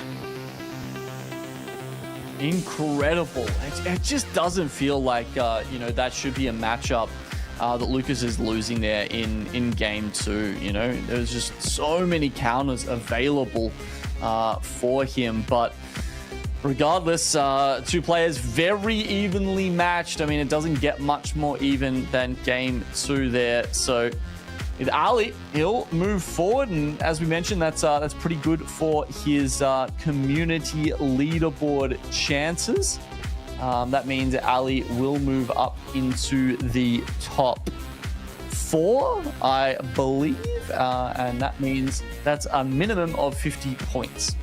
Yeah, the 5th and 6th place do get 40 points. 4th place does get 50 points. So now he's just getting very close to that top spot. Can he overtake Riley? There's a bit of maths to be done, but I don't think I'll be able to do it right now. But there's also, of course, another tournament coming up soon, the final Dragon League, which is going to decide who is going to be that final golden ticket winner. Furin is out. Lucas is out. I mean, it's just unbelievable what's happening right now. Yeah, I mean, he's 55 points behind, which means he cannot get ahead of Riley in this tournament. So it would have to come down to the Dragon League if Alli wanted to take the lead as far as that goes. So remember, only one golden ticket available on these community tournaments. All right, next head-to-head is ready as we take a look at the next matchup. That one's going to be, of course, Saudi versus Adriel. Wow, a very juicy matchup right now. Saudi, the second representative of Egypt versus the Dominican Republic. Of course, Adriel's coach was Muhammad Light's coach last year. So can he use that charm to help him get the victory against Saudi? I mean, Saudi has got a pretty good run so far. Has defeated very big names. Can he do it one more time and defeat another big one? Yeah, it feels like he's been pulling off some inspiring victories as we see Saudi up the top this time on this. Look, honestly, a very comfy looking couch. I wouldn't mind casting from that. Adriel, boxing pose. He's ready to fight here. Does he have the fight in him to take out this best of 3? It's just going to use that fist to throw a snowball there at the Ice Spirit. We need a little bit more than that to try and take down Saudi. Both players just kind of waiting it out, seeing who's going to make the move, who's going to reveal their hands first. But looking at the cycle cards that these players have played, could we see cycle versus cycle maybe?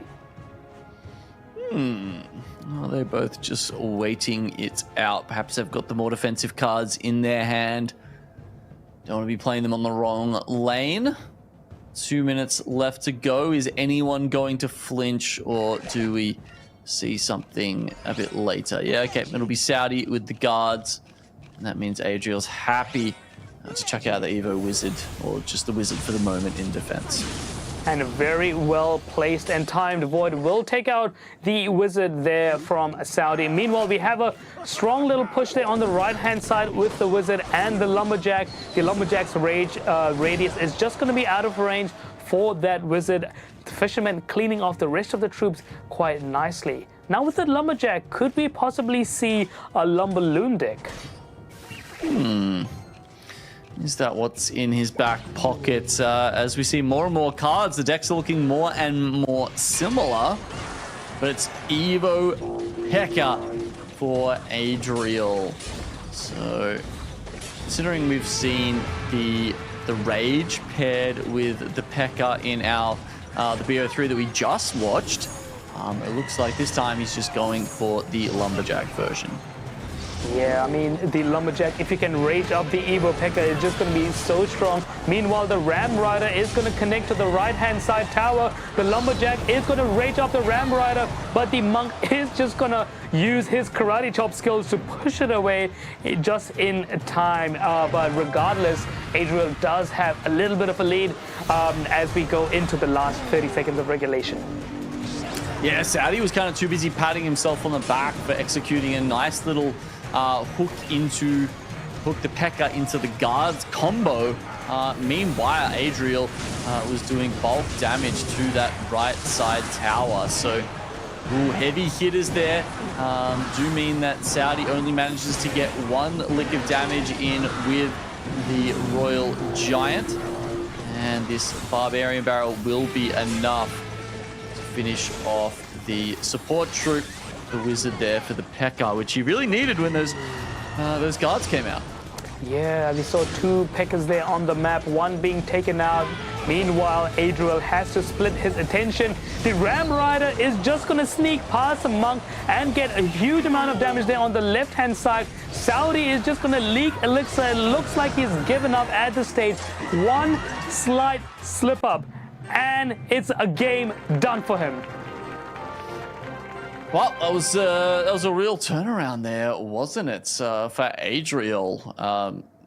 Just a nice combo there. You know, had the P.E.K.K.A ready to deal with the Wizard on the right-hand side, and yeah, it was a bit of sleight of hand. The Ram Rider comes through on the left, and it felt like every time the Ram Rider was pushing up, Saudi was struggling to deal with it.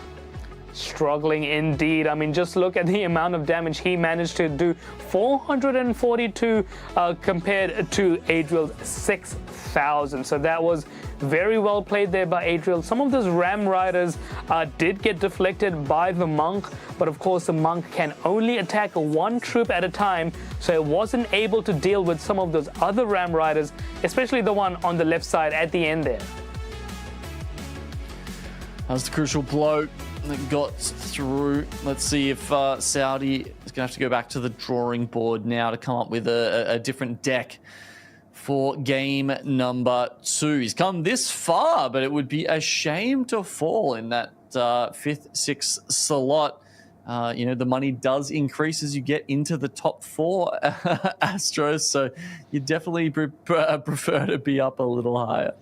Yeah, I mean, 200 and then 500 and then it just goes 800, 1200. It just ramps up significantly from that 4th spot onwards. So you definitely want to be going for that top 4 spots, as we know that the bottom 8 players did not get any cash prize compared to the tournaments that we've had last year. So a lot of more of the cash is concentrated towards the top. So it's just more riskier for these players to try and go for that top win. Yeah, and not only that, but if we were having a look at the season leaderboard for CRL, in contrast to the community leaderboard that we've been talking about for most of the time, that's where Adriel was actually so close. He actually tied Sub in points on that leaderboard, the season leaderboard, but then lost in a tiebreaker, which means he doesn't get the golden ticket. So that's heartbreaking, and now it means that he needs to push even harder here because he's actually not too far behind either. He's in 3rd spot behind Riley and Furin as far as those community leaderboard points goes. So, you know, we've been talking a lot about Riley and Furin, you know, can they leapfrog past each other? Now, the conversation switches to, you know, will Adriel get ahead of Furin? He might be able to do that. And then, yeah, can he get even closer to Riley? Because obviously we've got our last 2 tournaments coming up, LPL Clash Royale World Tour being one of them. Yeah, I mean, Adriel is just doing so well in that CRL leaderboard there with the same amount of points there as Sub. It kind of feels almost that he's been robbed of his golden ticket World Funds placement. So he definitely needs to win this next match, but he will need to get through Saudi's tricky plays. Okay, well, let's see. Saudi's got any tricks up his sleeve for game 2 here. It does actually get 2 stabs in onto the right side tower. And content just to wait for the Goblin Brawler to come out here. He's got the Tesla on defense. That's probably going to be enough to keep him safe here for this single elixir push. Hogs coming there on the right-hand side now is going to meet the bowler. The bowler's just pushing all of those hogs away. The hogs will manage to get a few little stabs at the tower. So it is going to push Adriel into a slight lead right now. Meanwhile, the E-Giant is going to be played for the first time in this tournament. I mean, we know that this is a deck that has been so prominent and prevalent in the last few LPL tournaments, but it's finally made its appearance now, Gino. Let's go. One of my favorites. And yeah, it's something we haven't seen a lot of so far. And yeah, okay. Well, tricks up his sleeve. There you go. Saudi is showing us what he's got. The Tesla on defense, though, is going to be a very solid counter to it. That's exactly the time you want to be bringing that out.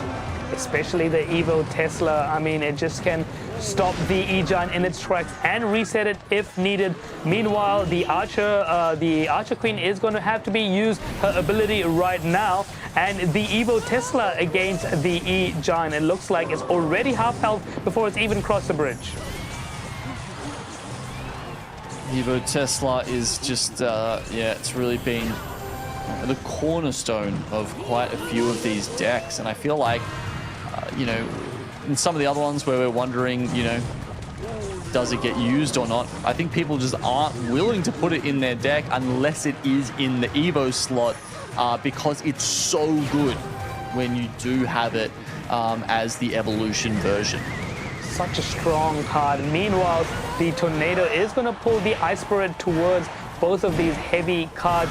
We do have a regular Tesla against a very strong push there on the right-hand side. Delivery is going to come. Log is going to come. So it's going to kill the E-Giant. But what is he going to do against the bowler? Okay, he does have enough elixir to try and surround it. Very good defense there by Adriel. He's still in a lead of 700 HP. Well, honestly, even those first couple of stabs that he got in with the Goblins could be crucial here for Adriel, because I feel like in contrast to the other times that we've seen Royal Hogs so far tonight, Astro, having the bowler against Royal Hogs is you know, exactly what you need, exactly what you want. It feels like, yeah, the rest of the times we've seen them, you know, there's been a hole in the defense and they've just been able to guarantee a lot of damage each time they turn up. Here, we finally see the evolved Goblin Cage as the Archer Queen is set in there to rumble with the Goblin Brawler, and she comes out second best. Yes, indeed. And of course, this E-Giant, okay, it will be pulled there by the Tesla on the right-hand side. Meanwhile, another E-Giant. Saudi is just putting so much pressure on Adriel right now. Can Adriel cycle to another Tesla? Yes, he can. But it looks like things are going to be very bad for him. Adriel is playing catch-up right now. The E-Giant edging ever so close to the tower, getting a few shots. The bowler and the Tesla is going to be side for side. Oh my god, Saudi, look at this. It's almost like it's a bridge spam deck at this point with the triple elixir. He continues to pile the pressure on, but Adriel is doing a commendable job of keeping him at bay. Even having to use the lightning there to try and cycle ahead. 10 seconds now. It's very close between the two. Who can get their spells or maybe even a little bit of damage onto the tower? It's a really close one, but Saudi does come out on top. Oh my goodness, you can just see Saudi so relieved from that. I mean, he just had that heavy spell, the lightning, to kill things at the very end, as well as the tornado to do that little bit of tower damage. Just managing to beat Adriel with double-digit difference on the towers. So incredibly close match. Saudi will take this to a 1-1 decider now in the third match. A lot of close matches tonight, frankly. These players are really bringing out their A games. I think it was only the Mohamed Light matchup that we've seen as a 2-0 so far. So getting a lot of exciting finales, and we'll get one more here in our final lower bracket quarterfinal. Indeed. Third match now. Community points on the line for Adriel.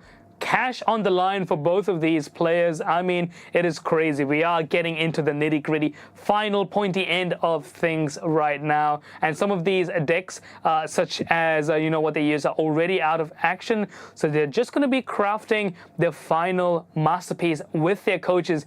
Can any one of them succeed? Okay, well, I'm sure it won't be too long until we get into that final match. Going back and having a look at the decks so far, it was Royal Giant paired with the Monk for Saudi going up against Adriel in game 1.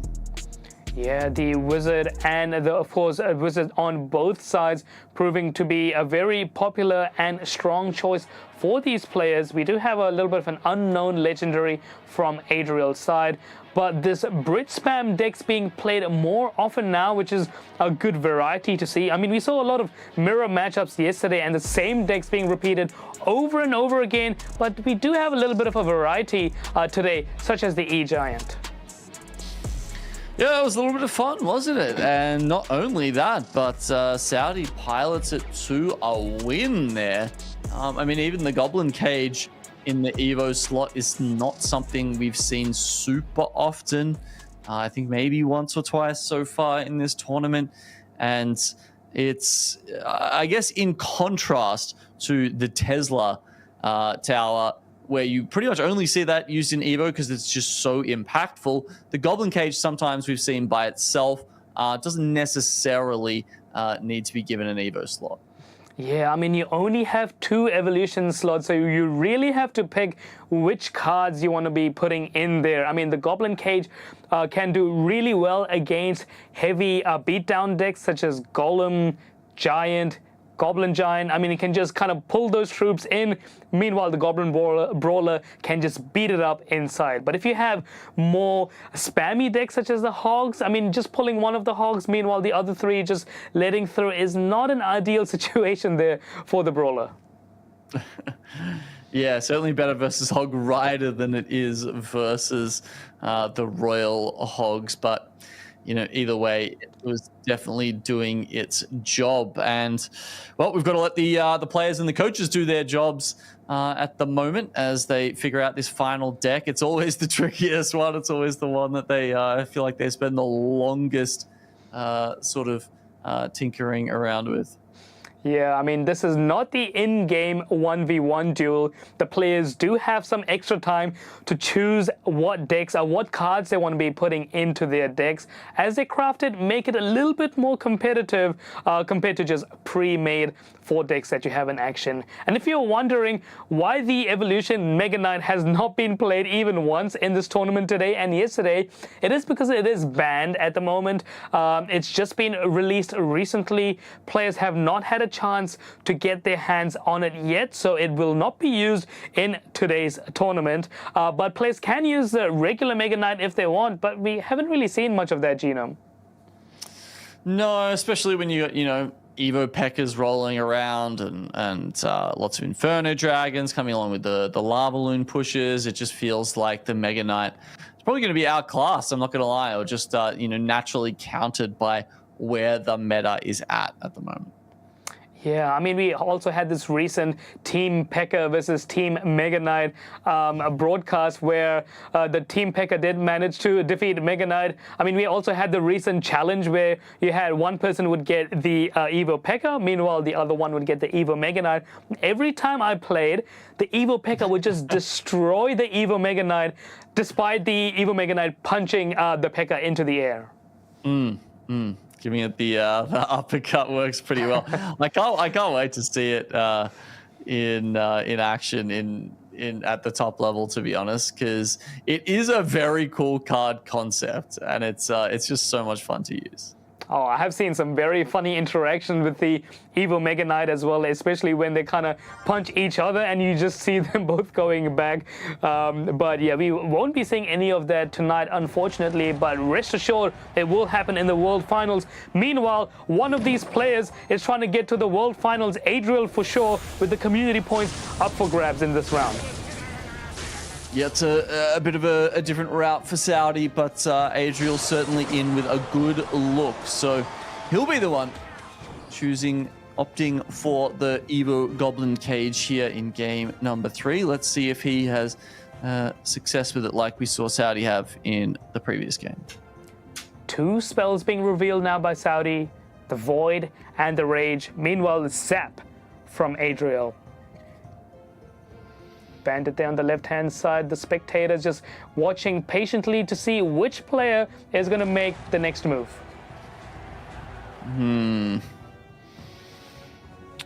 Saudi content to sit for the moment. Saudi, I mean, he's cycled both of his spells at this point.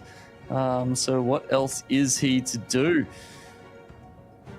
Better start for Adriel. Not as much experimentation with the tower troops in this best of 3, but we do have the Evo Battle Ram coming out. Interesting. Okay, could we go for a Brit spam deck? And the answer is going to be yes, with the P.E.K.K.A being placed there at the back. How is it going to deal against the Goblin Cage, especially in the evolved spot? As it's going to be having a chance to pull that P.E.K.K.A towards the cage. Meanwhile, this P.E.K.K.A is going to it's going to destroy all of Adriel's defensive troops on the left-hand side, and it goes to add some extra pressure on the right. Zappies can be very effective versus the P.E.K.K.A as well. You know, the stun just helping the smaller units get some time to chip it down, as well as the Princess Towers, as the Raged Lumberjack. It's already fast enough on its own, but chuck the Rage on top of it as well. Pretty powerful, interesting, you know, relying on the Rage that much. Having 2 sources of it, I'd say, is fairly unusual. Yeah, I mean, the Rage did get a rework, I think, about 2 years ago. It used to be just a huge radius and no tower, no damage to any of the troops. But now it is a smaller radius in line with some of these other troops that we had to get it a little bit more standard. Meanwhile, the damage is going to be the same as a Zap. But the Goblin Brawler on the right-hand side is going to connect. Saudi opting to go for a more stronger push on this left-hand side.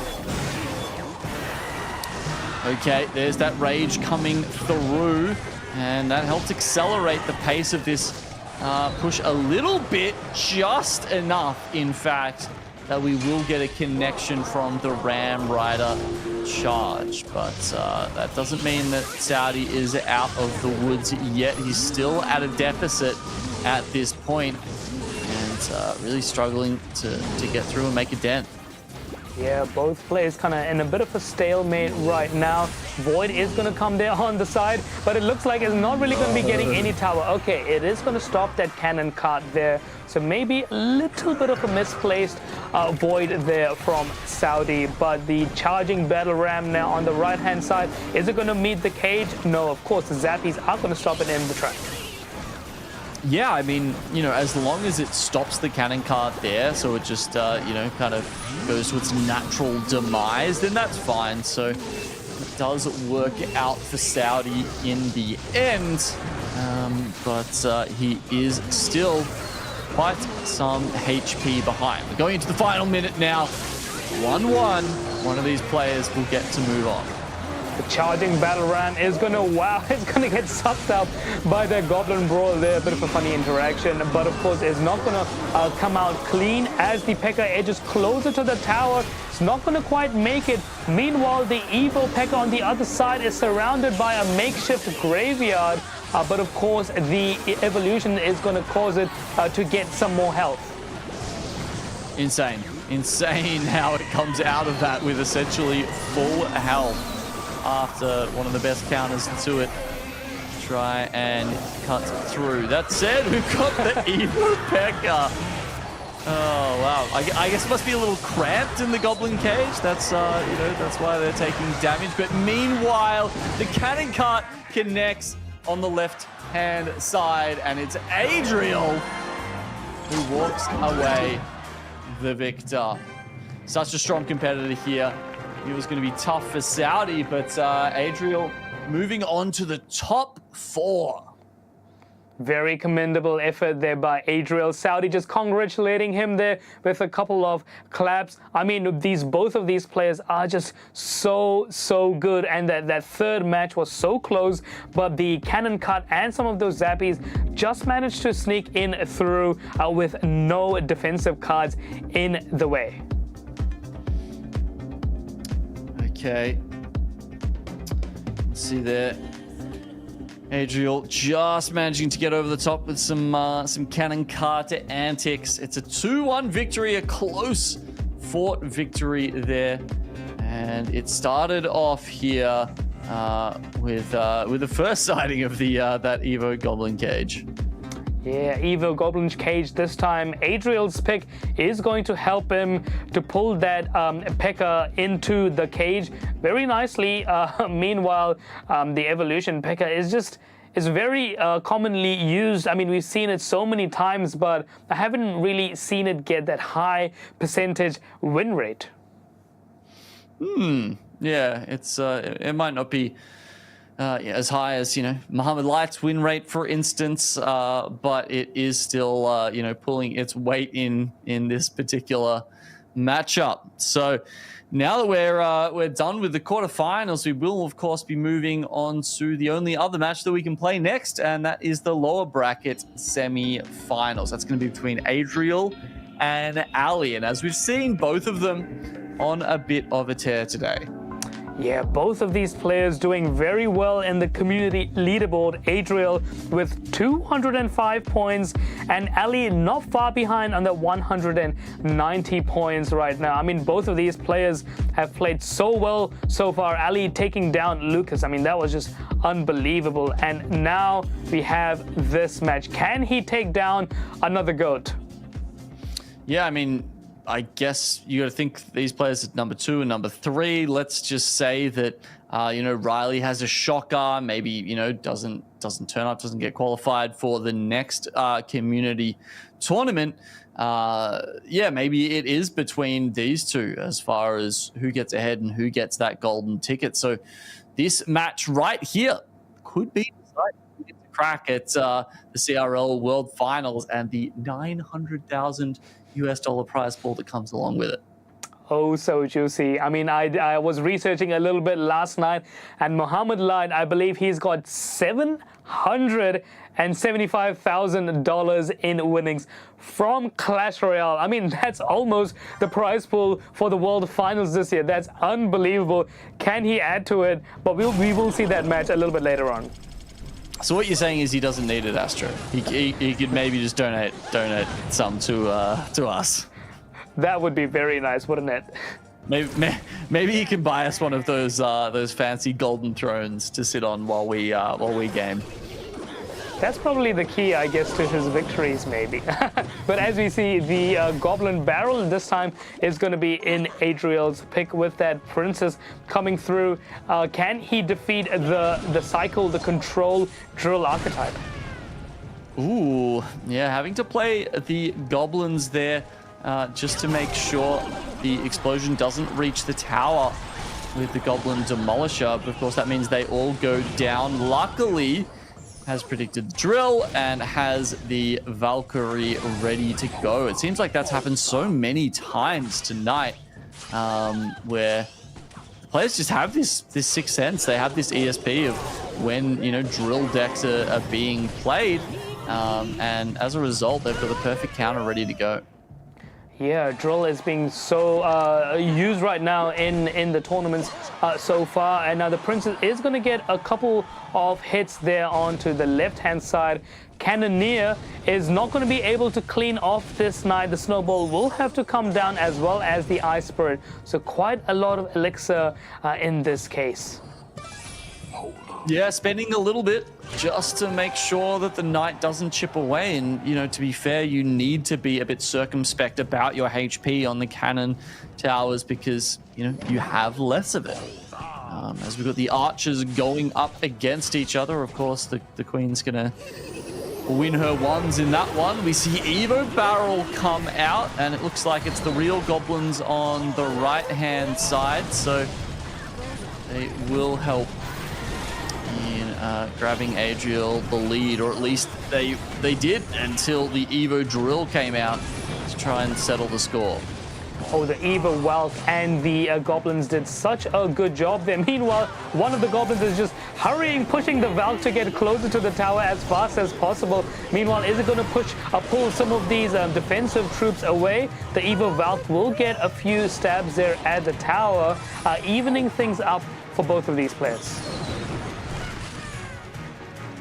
Interesting. The Ice Spirit actually gets sniped there from the Goblin Demolisher explosion. Not sure that was entirely intended by Adriel. The range of the Magic Archer right now, just a little bit too much for the bomb tower. And all of a sudden, we're seeing Alli actually change up the sides on which the drill is coming out. Yeah, and also the Tornado along with the Magic Archer was kind of trying to push some of those magical arrows onto the tower. Wasn't able to do quite so. Meanwhile, another drill coming now on the left-hand side. It's going to be the normal drill, so it will get taken out. But the Goblins still managing to get a couple of stabs there onto the left-hand side. Alli now in a good lead, a 1,000 HP lead as we head into the last minute of this match. Yeah, that's a solid pickup there from Alli, finally separating himself from the pack. Log, are we going to keep that in reserve for the princess? And she's just chipping away at so many of these small troops as they come through, but no, obviously needing to keep that for the goblin barrels as they come through.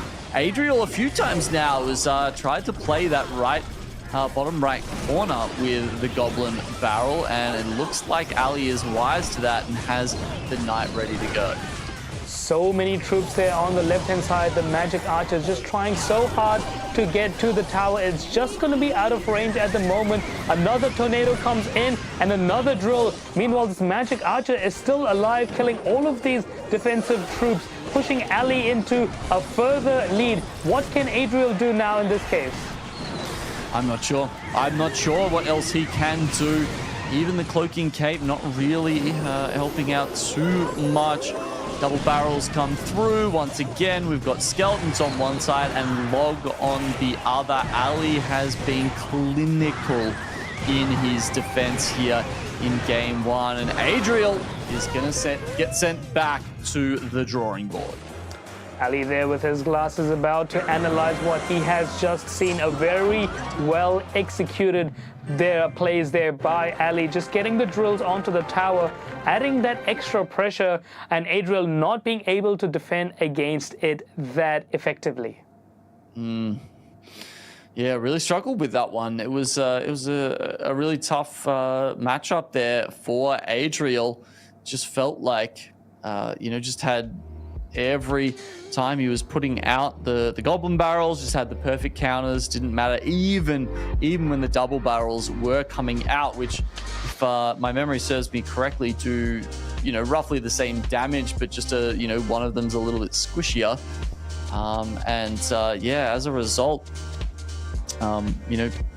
getting a Log for 2 elixir, skeletons for 1, didn't managed to get put behind on elixir trades every single time that was coming through.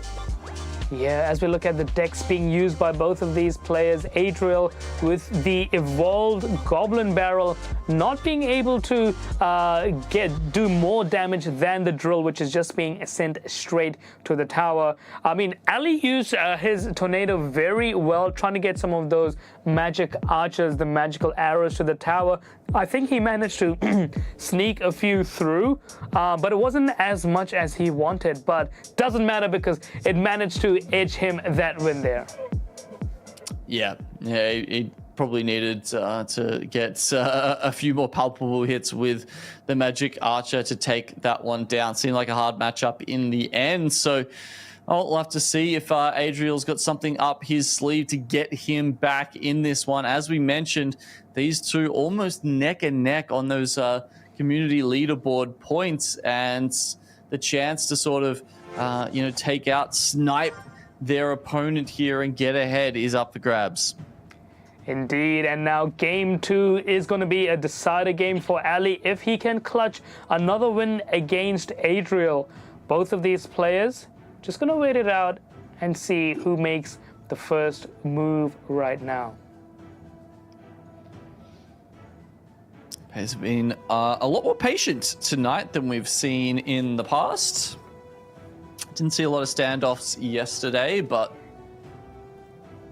I don't know if that's something that comes with experience or just getting this far in the tournament, but definitely not willing to tip their hands this early. Adriel just scratching his head right now. Just trying to see what the other person might be running. The first minute has elapsed with no cards being played. Normally we would see some of these players at least play a spell, try and get that little bit of a, 50 HP lead. But no, nothing. Maybe there are none in their hands. Maybe they don't even have that option, or maybe it's just, a lightning or something that you don't necessarily want to plop down in single elixir time. They're probably waiting for double elixir. Normally when we have this situation, both of these players might be running heavy decks as they maybe release a Lava Hound in that 1 minute, 1 second mark. Could we see some heavy decks perhaps by both of these players? Could be one of the options, certainly. As if you're running a cycle deck, you're a lot more likely to have some sort of cyclable card. But here we go. It'll be Mega Minion to start off with and get the proceedings underway here from Alli. Very quick rush there on the right-hand side. The Zap is going to reset the Ram Rider, so it won't get the damaging charge there. But speaking about the Lava Hound, and there it is on the right side by Alli with some healthy troops. How can Adriel defend against all of this?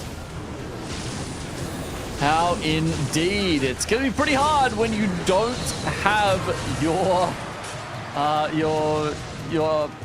the wizard there, sorry. And the great use of the void to be able to take them out, but that means Adriel has to overcommit on the spells because you really can't afford any more damage from that balloon coming through. Yeah, we have seen Pekka just struggle to get the victories in today's broadcast so far. Meanwhile, the Lava Hound is just going to edge closer to the tower. There's not going to be any balloons this time, so I think this push is all done and dusted. But that still is going to leave Alli in a bit of a lead right now. Oh, a chop from the Lumberjack does help the Ram Rider get in there, and a couple of headbutts will put Adriel back in the driver's seat. Okay, gonna try and make sure he's got other units there to try and soak up some of that void damage, and that is a perfect defense from Adriel in terms of, at the very least, not making sure any of those big balloon bombs get onto the tower. It's just the death damage, and that Ram Rider hit will more than make up for that. Wow, and the Rage just kind of pushing it ever so faster, and the Ram Rider connecting to the tower is going to be a huge advantage for Adriel. Meanwhile, Alli sends a bit of an oops. I think he was supposed to play a Lava Hound, instead happened to play a balloon and just leak 5 elixir. Could this be the turning point? And it's going to be the win for Adriel. Alli with the unfortunate misplay on his finger. Oh, unfortunate. But that means we've got yet another game 3 on our hands today, Astro. If you wanted a lot of Clash Royale, well, you're getting it here in the World Tour. Almost every single one of these matches so far today has gone the distance. I mean, all of the matches, you know, it doesn't seem like one player is really dominating the other player. It seems like, you know, maybe they're dominating within the match itself, but then depending on what decks these guys are running, it's just so effective. These players are just using so much of their brain power right now to try and get some of these troops to connect to the tower. And in this case, it is going to be the Ram Rider raged up by that Lumberjack. Yeah, and it just goes to show you how important, you know, your coaching staff are, how important that, you know, all this work before and in between the games is to these players' success. It's not just, you know, the decision making in the moment. Obviously, that is vitally important, but being able to, you know, give yourself an edge, create a deck, craft something that ends up in, you know, giving you that sort of 60-40 edge walking into a matchup is very important, and none as important as the third match here. Very, very critical now for both of these players. Who is going to take the deciding victory and get pushed that one step closer to that 100 community points? This time, Evo P.E.K.K.A is out the question. For Adriel, Lava Hound's out of the question. Could we see another heavy deck maybe? Or are these players going to maybe go a little bit more comfort and go for the Cycle Hogs? Yes, we've certainly seen a lot of those hogs in, you know, towards the end of a series as some of the counter options dwindle. Obviously, we've just seen the Evo Wizard go by the way, that being one of the best counters to Royal Hogs means, yeah, maybe that is on the menu. Yeah, and the Evo Wizard, of course, with his ability to push all the troops away from its radius when its shield is popped, very effective. But we actually haven't seen a lot of it being used effectively tonight, because the Wizard has just been so far from the troops that it needs to kind of throw away. And you don't want to be placing a Wizard right on top of, like, let's say 3 other cards and then just waste your 5 elixir. So it's a little bit of a strange situation. I think it's being used more for its shield rather than its pushback effect.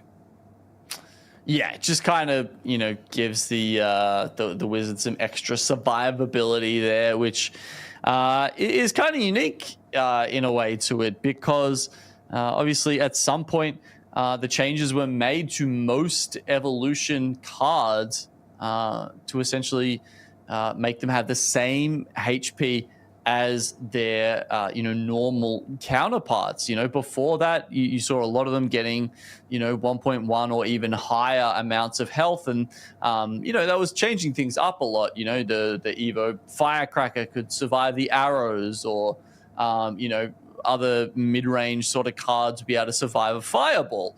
But now that they've been brought back in line with that, it means that you know, they can get countered, but the Evo Wizard is the one that kind of breaks that pattern.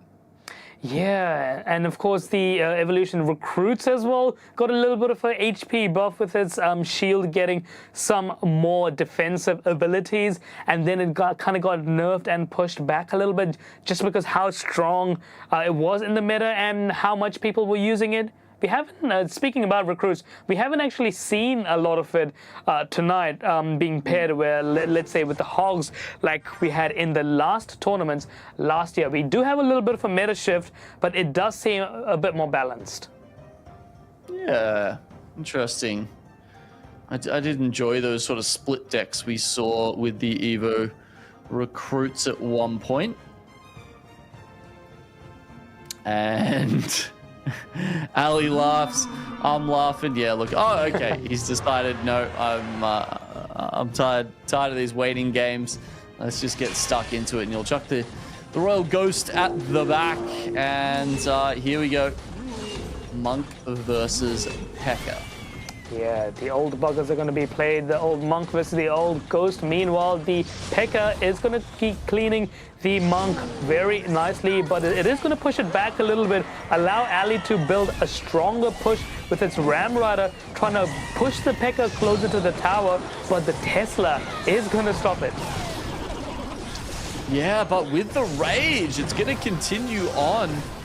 Thankfully for Adriel, it's not an Evo P.E.K.K.A, so it won't continue to heal up with those kills. That said, this Lumberjack getting a lot more use than I would have thought, but it's just a tiny little bit. What is that? 53 damage from the Rage. 7 plus 6, that's 13 cards being revealed by both of these players, and only what, 60 damage on one of the towers. Both of these players opting to wait for the double elixir time now to start the next push. Bit of a stalemate. Yeah, once again, we do see them waiting it out, and as Alli puts down his Evo P.E.K.K.A, certainly Adriel can't afford to wait. Needs to start matching that. Phoenix is good in terms of a counter. It does a lot of DPS to something that has a lot of DPS. You see the Royal Ghost getting a push of the Ram Rider out on the right-hand side, but everything's getting drawn to the middle. This time, the defense is a little cleaner from Adriel. But that said, we've actually got the Lumberjack coming in on the backside, and as I say that, he does manage to confirm a connection. Finally, the Evolution P.E.K.K.A is going to get a stab at the tower because of its healing ability. Wow, okay, this is actually very rare. I haven't really seen much of that tonight. Alli somehow managed to make it come through against a player like Adriel. Unbelievable. Such an important interaction there. I mean, that's kind of the name of the game with the P.E.K.K.A, right? You just need that one proper push to be able to get through. And at the same time, the Ram Rider does just about as much damage on the right-hand side tower. So Alli's got options now. I mean, Adriel is constantly trying to just drag everything into the middle, but he's struggling so much, and regardless of having this King Tower activated at the back with only 300 damage, Adriel is in trouble. Alli looking very confident right now. Adriel just a last-ditch effort to try and get some of these goblins to the tower, but with less than 200 HP to go, how can he turn it around? All Alli needs to do is send a few more arrows and rages to the tower. Okay, well, he does manage to get something done there, getting it down to about half health or just less than, and on the back of that, the Evo Drill will come in. The pressure unrelenting so far. Adriel, oh man, if that Demolisher had have gone through, maybe there was a chance he could have actually pulled this off. Wow, 14 health now though, and that means that even a Rage will be able to take it out. Adriel, oh, that was a close one there. He almost managed to pull that back, but Alli will be the one moving forward. Alli with a huge smile on his face there, and Adriel just looking a little bit disappointed, but he did so well in that last second. I mean, he had 2,000 HP to get through, while his tower only had 200 HP. And the Goblin Drills, Demolishers, the distractions, did such a good job there at the end, almost pushing him to that victory. And as you said, if that Demolisher would have got through, only if. Yeah, it could have been, you know, half a tile away from Adriel being the one to continue on in this tournament. And you got to remember, that's a big blow to his chances of making the CRL finals now. And as you can see, Alli doing the lion's share of the damage in that game, and that will bring him forward even further into the lower brackets final. Yeah, indeed. And of course, I think he might be at the 4th position, I believe, which is going to give him a lot of points. But as we look at the 3rd decks by both of these players, the Drill and the Poison did so well. Adriel tried so hard, but the Evolution P.E.K.K.A, this time for the first time, I believe, managed to use its evolution to its advantage. Yeah, it's showing some promise there, just as Alli has done as well.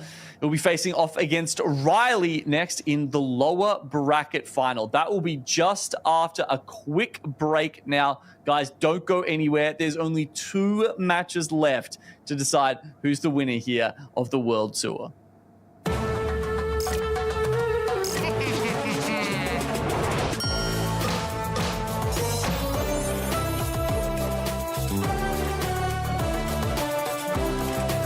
Introducing the new and improved LetsPlay.Live. New look, new feel, new tournaments. Play and compete in dozens of esports tournaments from Open Division to Pro. Check out our new platform at LetsPlay.Live. Introducing LPL Tournament Builder. Build your own tournaments for up to 16 participants in 3 easy steps. Choose one of the 53 supported titles across PC, console, and mobile. Select the tournament format and number of participants. Set the prizes for your tournament. It's that simple. Your tournaments, your community, your way. Try LPL Tournament Builder for free today at Let's Play Live. Play for free and win prizes with LPL Showdown, a weekly tournament series at Let's Play Live. Currently available for Brawl Stars and more. Earn LPL points to redeem in the Showcase shop for subscriptions, digital and physical prizes. Subscribers can also win cash prizes and receive double the LPL points. Sign up for free today at Let's Play Live.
All right, guys, we're almost there. We've got a podium ready, but where will the players stand? 1, 2, and 3. Let's have a look at the lower bracket to get a sense of how we've gotten up to this point. Now, with the lower bracket final, we're going to see the matchup between Riley and Alli, who has just been very narrowly managing to squeeze his way through past Lucas and then Adriel. Yeah, both of these players, of course, so close to that final community point golden ticket. Alli from Argentina versus Riley from Canada, I believe. Third place is 1,200. Second place is 2,500. So it just ramps up intensely. This is going to be an interesting game, Gino. It is going to be a fascinating game, no doubt. Playing for a spot in the top 2 to get forward to the grand final, and I think, as we mentioned, a minimum of $2,500 US. So certainly nothing to sneeze at there. All right, very keen to get into this next match, Astro. Look, any thoughts about you? I mean, it feels like it's been very hard to pick these matches today.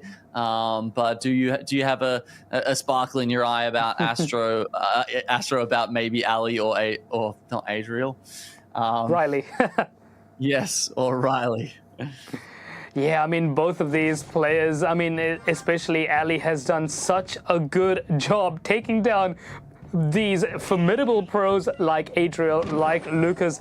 Can he do it one more time against Riley? Evo Pekka coming on the back to start things off. We have seen the Tesla be almost like a bit of a trump card. I'm not going to lie. I think, you know, we've talked about the Evo Wizard being strong, but I feel like the Evo Tesla is almost like the strongest card in the rotation right now. And gosh, if you pair it with the Inferno Dragon, all of a sudden you've got some pretty hefty defenses here, which you need when there's hefty cards like the Goblin Giant and the P.E.K.K.A coming out all at once. Yeah, and against an air deck like Riley's, how is the Inferno Dragon going to be proving to be effective? I think it's going to do very well in this case against those heavy hitters. Meanwhile, it's going to be a little bit of a stalemate right now. 27-28 versus 28-76. Ooh, interesting use of the Tesla there. Actually attracts the Prince across the bridge. And I wonder if that was, I mean, the Tesla went down first, so unless Riley was predicting that, either way, it seems to have worked out quite well for him.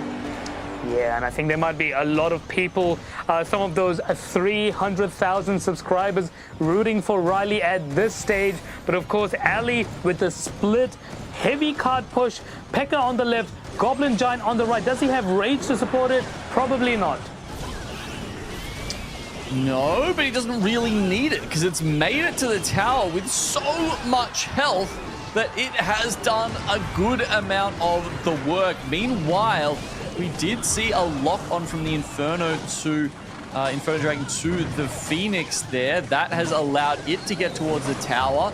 Unfortunately, of course, it does get reset when the pups, you know, spawn out of the Lava Hound, but he can't be mad about that because with the balloon connection on the right-hand side, Riley is pulling that lead back. Yeah, and with that snowball, just trying to slow down the tower a little bit more, allowing the balloon to get one extra shot.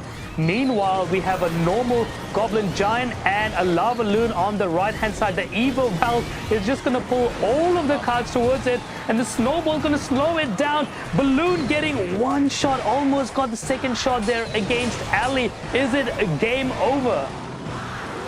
It could be. Lava Loon getting plumped down immediately. No buildings on the side of Alli, and I think that's one of the key issues here with him.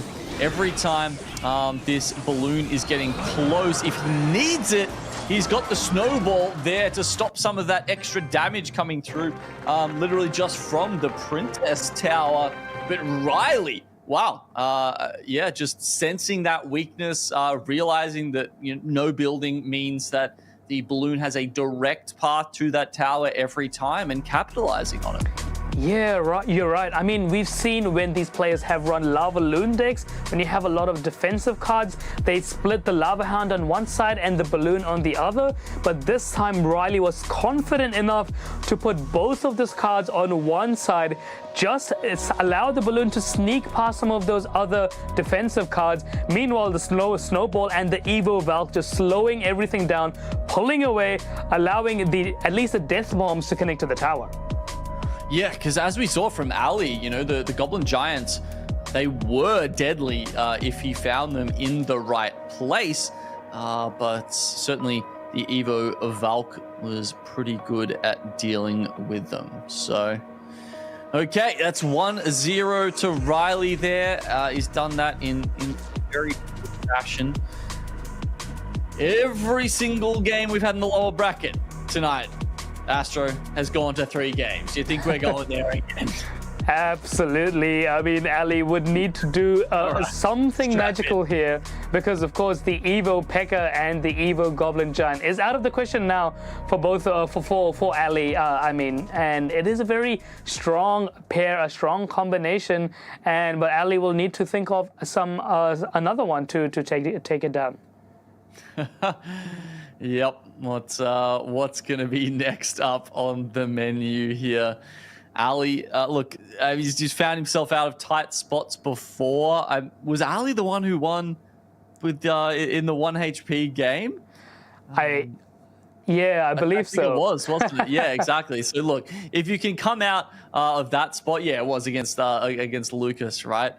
You know, yeah, surely you've got to have belief in yourself that you can make it out of any situation. And that was, you know, while he was 1 down as well. So, you know, he's done the reverse sweep before in the tightest of circumstances. Now, when he needs it the most, here in the lower bracket semi-final, trying to move up into that top 2 placing, because of course, you know, that moves you up from $1,200 to $2,500. You know, quite a bit of a difference there. Yeah, I mean, every time we've had these tournaments since the LPL, the season 1 last year, I've always seen Alli in the qualifiers trying to get through. He's failed every single time. The season 1 2023, season 2 2023, season 1 2024, and finally he's made it. And he's definitely shown who's boss. I mean, taking down these goats and making it this far. That's unbelievable run by Alli. Oh, why do we fall down, Astro? Just to get back up again. And it feels like Alli is exemplifying that here with this final and successful run here in the Season 2 of the World Tour in 2024. It's been solid. Getting into that top 3 is no easy feat, but can Alli push it any further? We'll be getting into that game 2 very shortly. One of these players is going to be facing Muhammad Light in the finals, and that will be a very juicy prospect. Riley is only 1 win away from facing his nemesis again. He lost to him in the upper bracket finals, and now he has his chance. But he will need to get through Alli. Alli has come out of tough situations before. Can he do it one more time? We're going to start this game off straight away.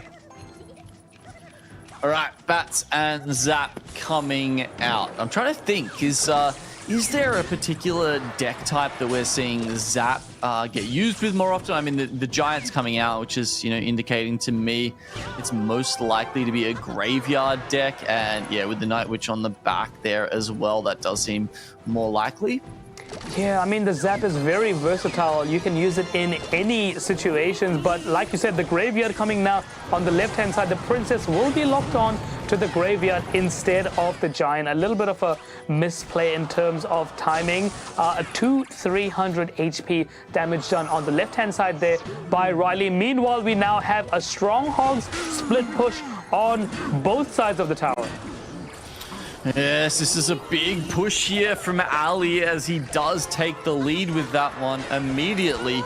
Trying to capitalize on it by putting the guards at the bridge, and yeah, even managing to get one more stab off. Not that that really matters much when it's on the offside tower, but even after all of that, still has the Elixir lead here as well.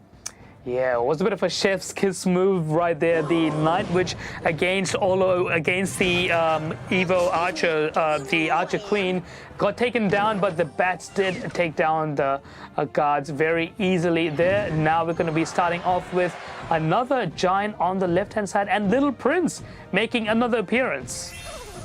Okay, interesting. You do see that champion card in for, I think, the second time only. At least on broadcast that it's come out. And yeah, as predicted, it's the graveyard to back it up. Lots of shoving at the bridge here just to try and, you know, potentially distract the Princess Tower, or at least, sorry, buy some time so that she can focus on taking down all those pesky little skeletons. Yeah. Oh, Dark Prince. Yeah, I mean, he wants to use the Earthquake on a building, but he's forced to use it on the graveyard there always to try and take some of the damage off. But as the Giant gets closer to the tower, will Riley opt for another graveyard? I mean, the Evo Tesla is going to do a great job there on the left-hand side. He decides to not to and play another Giant with another fresh graveyard now. Okay, Evo Bats coming in as well, and the fact that they're backing up the Giant as they soak up a lot of the damage does mean that, you know, they get some of that overheal happening. Royal Rescue even coming in. I don't know if this will result in any tower damage. I'm fascinated by this Dark Prince choice by Riley as well, because it's a card that we've seen so little so far this tournament, but picking it on exactly the right match when Alli rocks up with the Royal Hogs just seems like such a good read by Riley. It's almost, it was like he knew that Alli was going to be running the Royal Hogs there, proving to be very effective. With the Little Prince now being placed on the right-hand side, and the Night Witch, he is going to be splitting his attention to both sides right now. Evo Tesla always doing a great job against some of these heavy cards such as the Giant, but can it take down two of them? We'll get that answer in just a second. We're seeing the Evo Zap be very good against the guards here, and despite having the counters for these Hogs, they do continue to chip away at this right side tower. So Alli now, with 1 minute left, does have the lead. The arrows come through as the log removes the first wave of skeletons, and then a double spell on defense just to, you know, solidify that advantage that Alli has. And the Earthquake will do the job. I don't know what Riley can do to push through and get damage done here. Yeah, I mean, Alli needs to be cycling Earthquakes onto the right-hand side, but he's using it on the graveyard right now. The Skeletons managing to get a few more shots at the tower. Meanwhile, the Hogs on the right-hand side is going to get stopped, but the Earthquake is going to start to chip away. It's going to be anyone's game. 5 seconds. Okay, Royal Rescue on the right-hand side. Even a little bit of graveyard damage, but no, it really did feel like Alli had just had that one in the bag, just kind of had it controlled there for quite some time. Yeah, really just saving the spells up. It's hard to weigh that up sometimes. You think, hey, I'm so close to taking this tower down. Why don't I just cycle the spells here and get that damage in and finish it off once and for all? But, you know, making the astute choice there to play both spells on defense and mitigate all damage coming through from the graveyard. Yeah, especially in triple elixir time when he did use some of those Earthquakes on defense, but he did sneak 1 or 2 through on offense there, just allowing the Royal Hogs to kind of have the clearer path to the tower. But oh boy, Alli, we're just, you know, having so much. He's just proved to be so effective tonight against some of these players, being 1-0 down against Lucas and Adriel as well, and now against Riley, just clawing back. He is, you know, just, I have no words. You know, I've worked it out, Astro. He's been throwing the first game just to, just so that he can use his better cards in games 2 and 3 to come back. That's the strategy. I've worked it out. Yeah, I think, is he giving his opponents maybe a slight confidence boost, but actually he's just kind of plotting the whole thing in the bag for the whole time and then just somehow, praying that game 2 and 3 work? Oh dear. Well, here was the decks that we saw used in game 2 there. That giant graveyard deck from Riley, not quite as effective as he hoped when you've got this very fast cycle deck with the hogs coming out from Alli. Yeah, I mean, the giant and the graveyard should have done more damage right there, but the hogs don't have a building to face. He didn't use Cage, no Bomb Tower, no Tesla, because he probably already used it in the previous game. And that just allowed the hogs to just get closer. Yeah, I mean, I'd love to know, what the overall win rate of the Tesla is in this tournament, because I feel like it'd be right up there. I mean, even between these two players, we're seeing that just be a key factor. Nothing can really get past it. As long as it's used in a deck that has fast enough cycle, it just seems like the perfect defense. Yeah, I mean, Evo Tesla, I think we pretty much saw it being used in every single best of 3. Just like the Evo P.E.K.K.A, very strong, versatile card that you can pair with a lot of different decks, such as Bait, which is more cycle, cheaper, as well as Lavaloon and Goblin Giant and P.E.K.K.A. So it's just such a strong card in the meta right now. But I wouldn't go so far as to say that it's overpowered. But that's just me. Yeah, it's definitely on the upper end of, what might be a good card, what might be acceptable within the meta. I agree. It's not like, it doesn't seem crazy, but it does seem almost like a must pick. And I don't know, there must be a very fine line between like must pick and OP. But that's also, I guess, partly balanced out by having the jewels in the first place, because it means it's not like you can just chuck the Tesla in and sort of get this perfect defense every single time, right? You can only rely on it in 1 out of your 3 games. And speaking of, we're going to get into the 3rd game right now. The decider to see who takes on Muhammad Light in the grand final will come down to this one game. Mortar to start it off. Bats and Mortar. He's already revealed what cards he'll be using, but the Magic Archer is going to take advantage of that Mortar placement and get the early damage lead there. Stab Goblin, the Spear Goblin is going to get 1 spear at the tower. So it looks like we're going to be into a very interesting match. So more minor Mortar. Tale as old as time for Alli. Let's see how he pilots this one. Can he once again make the come from behind victory? Or will Riley continue the promise he showed, making it to the upper bracket final? P.E.K.K.A coming at the back now there by Riley, hoping that the cannon cut is just going to meet it past the bridge, and yes, it does indeed. Mortar being placed on defense by Alli. He's just going to allow this push to wear out. Will Riley go for a counter push, or will he just allow his P.E.K.K.A to die? Wow, the placement there from the Magic Archer kills all the bats in 1 shot, then straight onto the Mortar Tower, and not even, a hex too close to get the King Tower. So perfectly used there by Riley. Not that it really helped get damage in or anything in the end. Okay, Electro Wizard coming out on the other side too. And that is going to be a solid defense here from Riley, who sits 400 HP in the lead at the moment. Yeah, and the Dashing Dash doing a really fine job there, trying to kill all the skeletons from that ability. Meanwhile, the Evo Mortar is going to meet the Evo P.E.K.K.A. That's going to allow the Evo P.E.K.K.A to heal up a little bit as the butterflies just give it a little bit more health right now.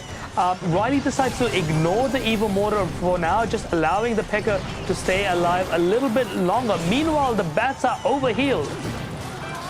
Yeah, that means, as you can see, they're going to take 3 hits from the tower. So needs to buy some time somehow. They are constantly healing. This is one of the best uses of Evo bats I have seen. What spell does he have? What has Riley got in the bag to deal with this? Because Alli is sensing blood. He is piling units on here to try and get this damage done. And as you can see, it's the Tornado to finish off with, but he pays a dear price for it. Tornado and Barbarian Barrel are going to be your 2 spells here. How is Riley going to use that to his advantage against the Evo bats? He definitely has to use it sparingly, as a Tornado is a very, very good defensive card right now. We start off with a mortar on the right-hand side, but the Evo P.E.K.K.A there's not going to be any goblins, so that's not going to heal up the Evo P.E.K.K.A just yet, but it is going to get a little bit closer. Yeah, you saw last time how he almost placed it down immediately when the Goblin Mortar came out, just because, just the overheal works so incredibly well. Meanwhile, Evo Drill out on the left-hand side. All of a sudden, Riley has found an opening to turn things around. The bats this time are going to be immediately removed by the Tornado. He's not going to let any of the shenanigans happen as did last time. This is a nice push though with the Skelly King. Does grab a little bit of health here as well. Oh, they're starting to chip down the right-hand tower too. Wow, the Tornado, a bit of a misplay there by Riley, not able to pull the miner to the tower. Unfortunately, that could have given him such a good advantage if he could have activated that properly. But is it going to cost him this game? With another 35 seconds to go, we see both of these players relentlessly placing all the troops on that they've got. 30 seconds left, and it's anybody's game. Anybody could be moving on to the grand final here, but it will only be one of them. Currently in the lead is Alli, but just by a minuscule amount. Now the fireball start coming through in triple elixir time with 10 seconds left. Has to cycle some of those to get ahead. Tornadoes them away, and that allows the stab goblins to get in there. Cannot get the extra fireball here to clean up Riley's tower. Wow. What an incredible finish there. I mean, what a play. What a play. The Tornado, I wonder if that's why he held back so much. The first time it seemed like he had the elixir there to deal with those overhealed bats earlier on, right? And he kind of only used it when it was like almost, he was about to give away the tower and give away the entire match at that point. And I wonder if he was just, hoping that he could get that sort of surprise reveal at the end. In the end, he doesn't necessarily need, the fog of war to help him there. It really is just the timing of it to allow those stab goblins just a couple of connections to finish it off. Riley, well played there to come out on top. Yeah, and even with that little mistake there, Riley not being able to pull the miner to the tower is not going to affect him. And that last interaction, just pulling the Skeleton King away from the Goblin Drill, just as the final wave was spawning out. I mean, that is just chef's kiss, I mean, I've done it a few times in game, and it feels so satisfying when you can pull it off. I can just imagine the delight that Riley must be feeling right now. Yeah, I think it's like one of the highest, serotonin moves you can pull off in Clash Royale. All the happy chemicals straight to the brain, and I'm getting some of those right now, Astro, because we are going to the grand final. We're gonna do it. We're gonna settle it here between Riley and Muhammad Light. Last time these guys met was tonight, and it was in the upper bracket final, and Muhammad Light took it down 2-0. The only 2-0 we have seen in this entire day's play. So does that mean Mohamed's got this one in the bag, or has Riley had some time to change his fortune around? Look, I'm still betting on Mo here. He has looked so good today. And frankly, throughout this entire tournament, I don't know, Astro, do you think Riley can maybe change things from what we saw earlier tonight?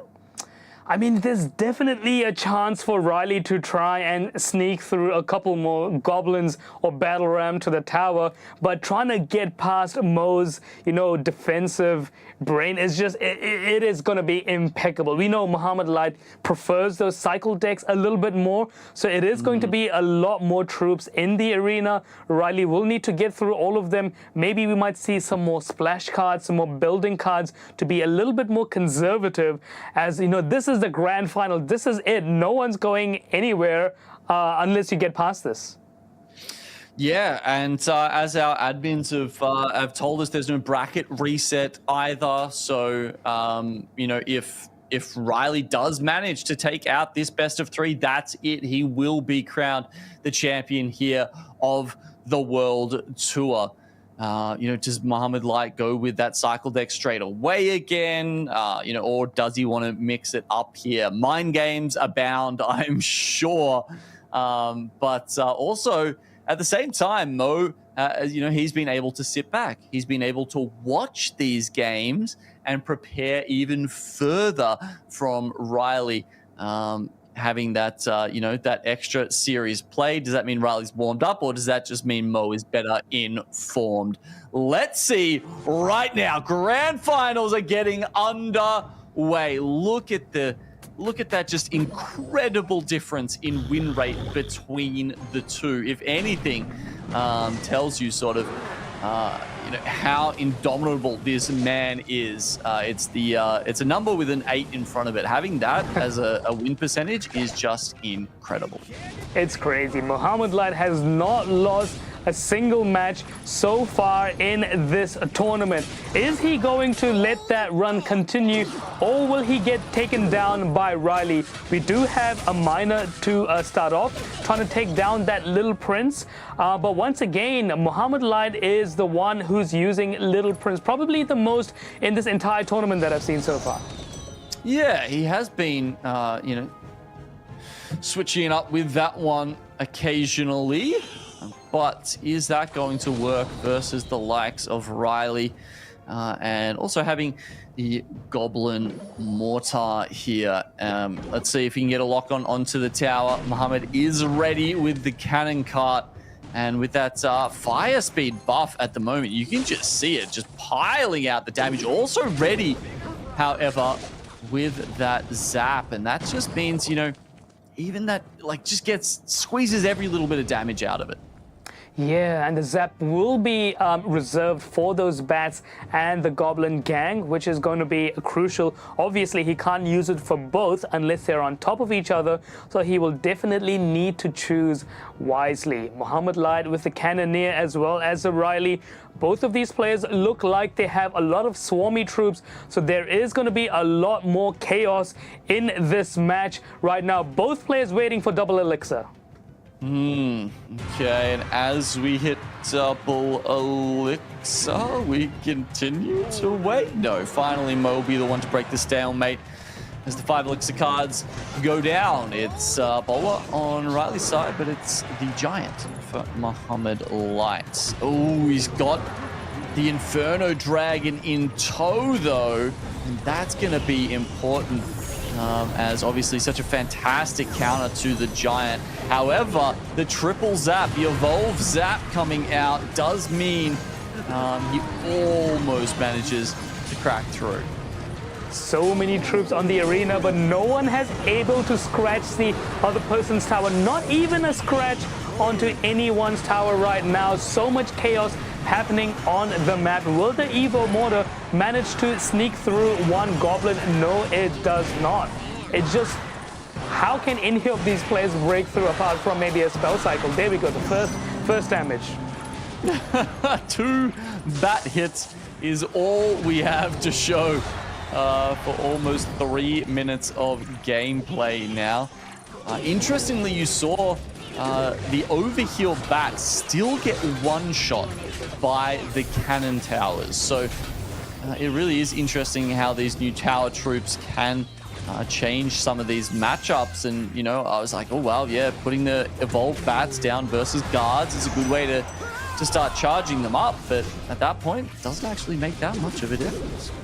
Pensive protection trying to defend against the overhealed bats there. Meanwhile, the graveyard on the right-hand side, the cannoneer is struggling against it. The skeletons are grouping up together. The bowler trying its best, but doing so much damage there on Riley's tower. This could be game. This could be the deciding moment. All Muhammad Light needs to do now is place one more successful graveyard, but where will Riley's mortar shells hit? Yeah, and obviously Graveyard versus Cannon Tower is just such a good matchup for Mo. Once again, it's not just his decision-making, it's not just his execution, but it's also his deck choices that are netting him these wins and putting him ahead of his competitors. Arrows will get a lot of value there, but as Mo continues to push forward, he's just waiting to find that space where he can fit in the giant graveyard combo. Sure, he'll bide his time. 18 seconds left. Might just be happy with the lead. Looks like he's just going to play defense because, honestly, how is Riley going to crack through? You would need like a crazy Inferno Dragon, you know, connection or something like that. And the Mortar has just not been the ticket for Riley. Muhammad Light moves one game closer to victory and defending his title here at the Clash Royale World Tour. Yeah, Riley just looking a little bit disappointed at the moment with his deck choices, of course. Not able to break through with that Monk or the Bowler. The Mortar going nowhere with so many troops on the arena, as well as the Miner. Just not able to get that much damage. I mean, looking at the tower damage, it did get quite close, but it looked like it was split on both towers. Now we are one match away, Genome, from possibly crowning the LPL Season 2 champion. Can Muhammad Light have that clean run, or will Riley do something magical? Well, he's going to need it, honestly, because if anyone's got the magic in this arena, usually it's Mo, and his deck choice there, as you can see, was it was a good one. Obviously, a lot of the swarm troops, as you mentioned, is... Oh, is that what we saw? Or am I going crazy? I think it would have been switched around. I believe Monk was ran by Riley. Yeah, look, either way, Mo managing to come out ahead there. Yeah, look... We saw some of the cards that some of the decks that have been used time and time again here, and Mo every time just managing to sort of find an angle and a way to get ahead before the game has even started, and yeah, game one just didn't seem like any exception to that. Yeah, and of course it's not a beatdown. I mean, it's not a cycle deck when you've got Giant in there. I mean, some of those other cards were quite cheap. So what deck will he run for the final? Will he go for Hogs, or will he go for the Minor Poison? Some of his most formidable decks and the ones which he's got the most win rate and use rate of. Yeah, so many decisions to make here coming into game two. The pressures are all on our challenger right now. It's on Riley because he's already been taken down 2-0 once by Muhammad Light. That means, you know, that's a 3-0 in total already just for today.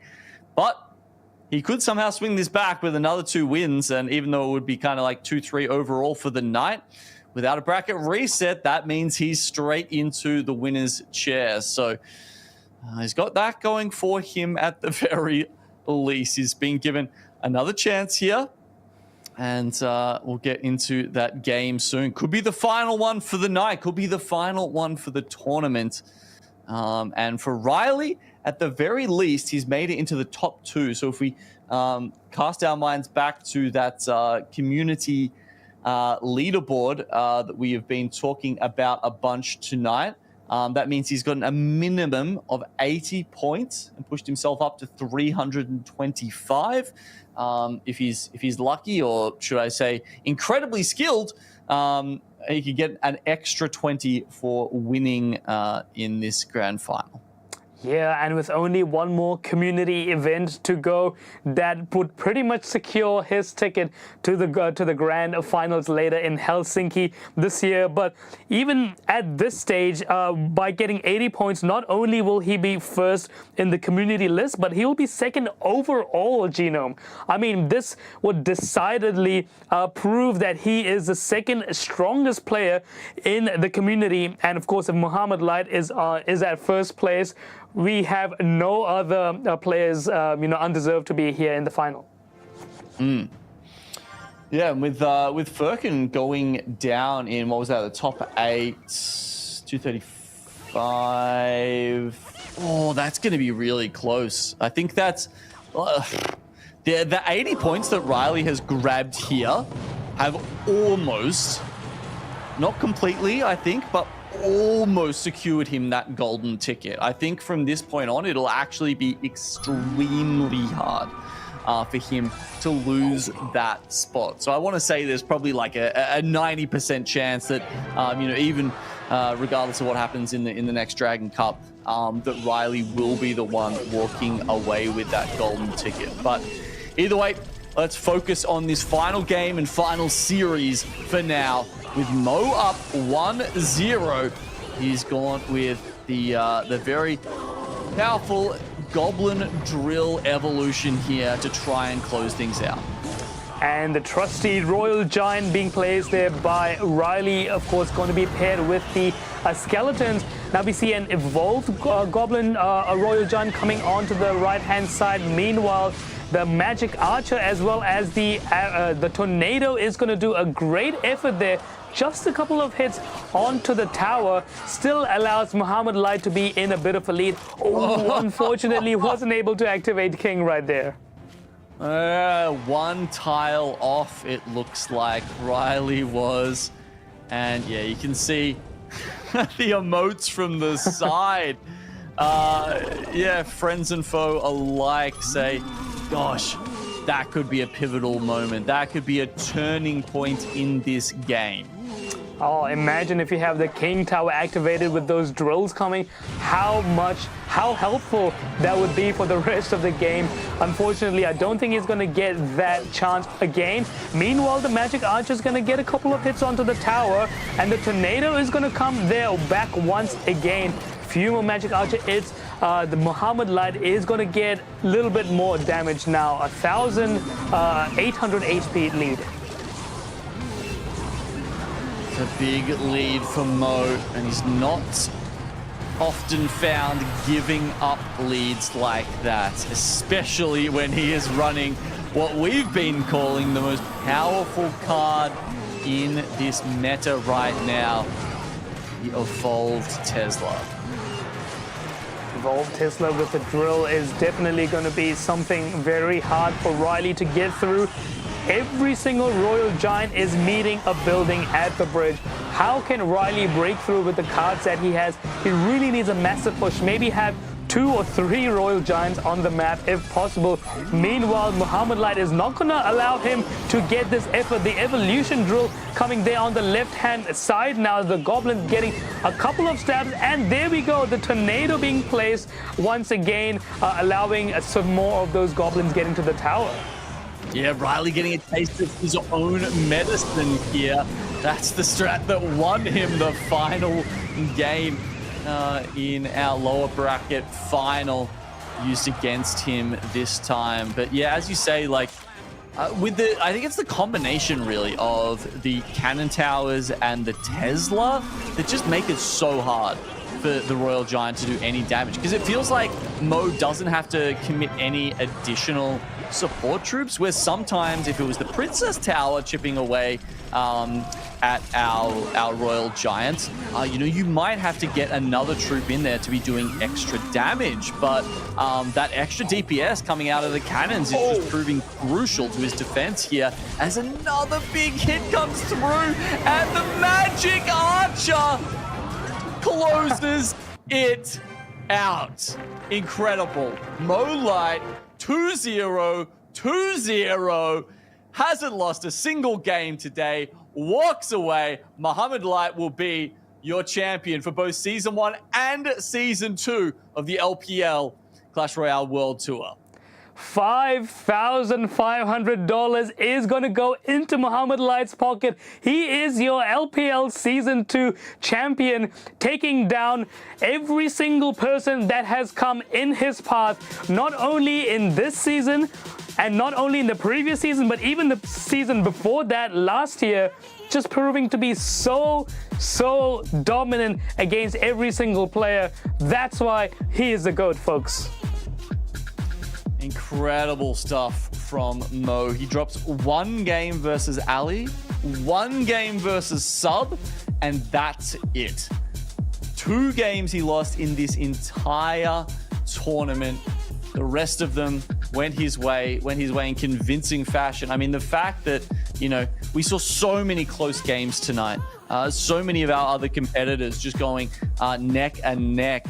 And yet when they go up against Mo, it just looks like he is on another plane entirely. Truly showing why he is the GOAT here in our grand final tonight.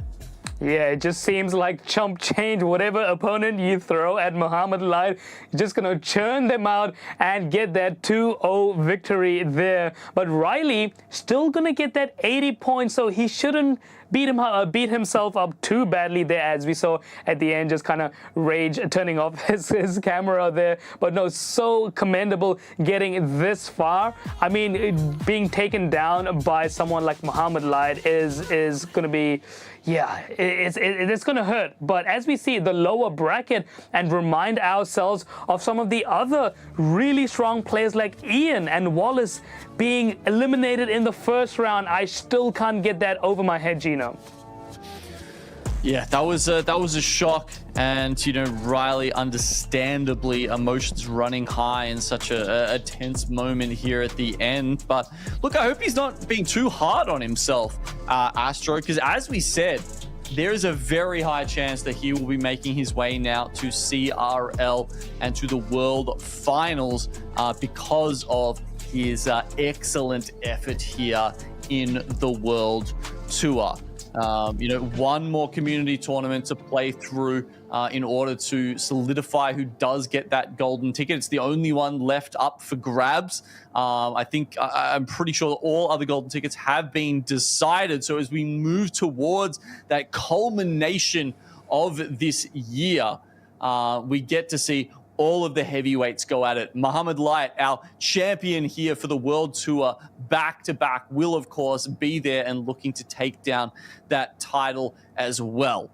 Look, that's going to be pretty much it from us here at LPL. A big shout-out to Supercell for, you know, helping put this tournament together. And it's been such a fun one here, just on the back of the update here, with new evolutions coming through with P.E.K.K.A and Mega Knight, even though I'm sure we'll see that one come into esports in Clash Royale soon enough. A big shout out and congratulations to Muhammad Light for winning once again. It's always a pleasure watching him. Thank you so much for watching, guys. And yeah, look, I hope we see you here next time LPL is back and broadcasting some Clash Royale esports. Have a good night.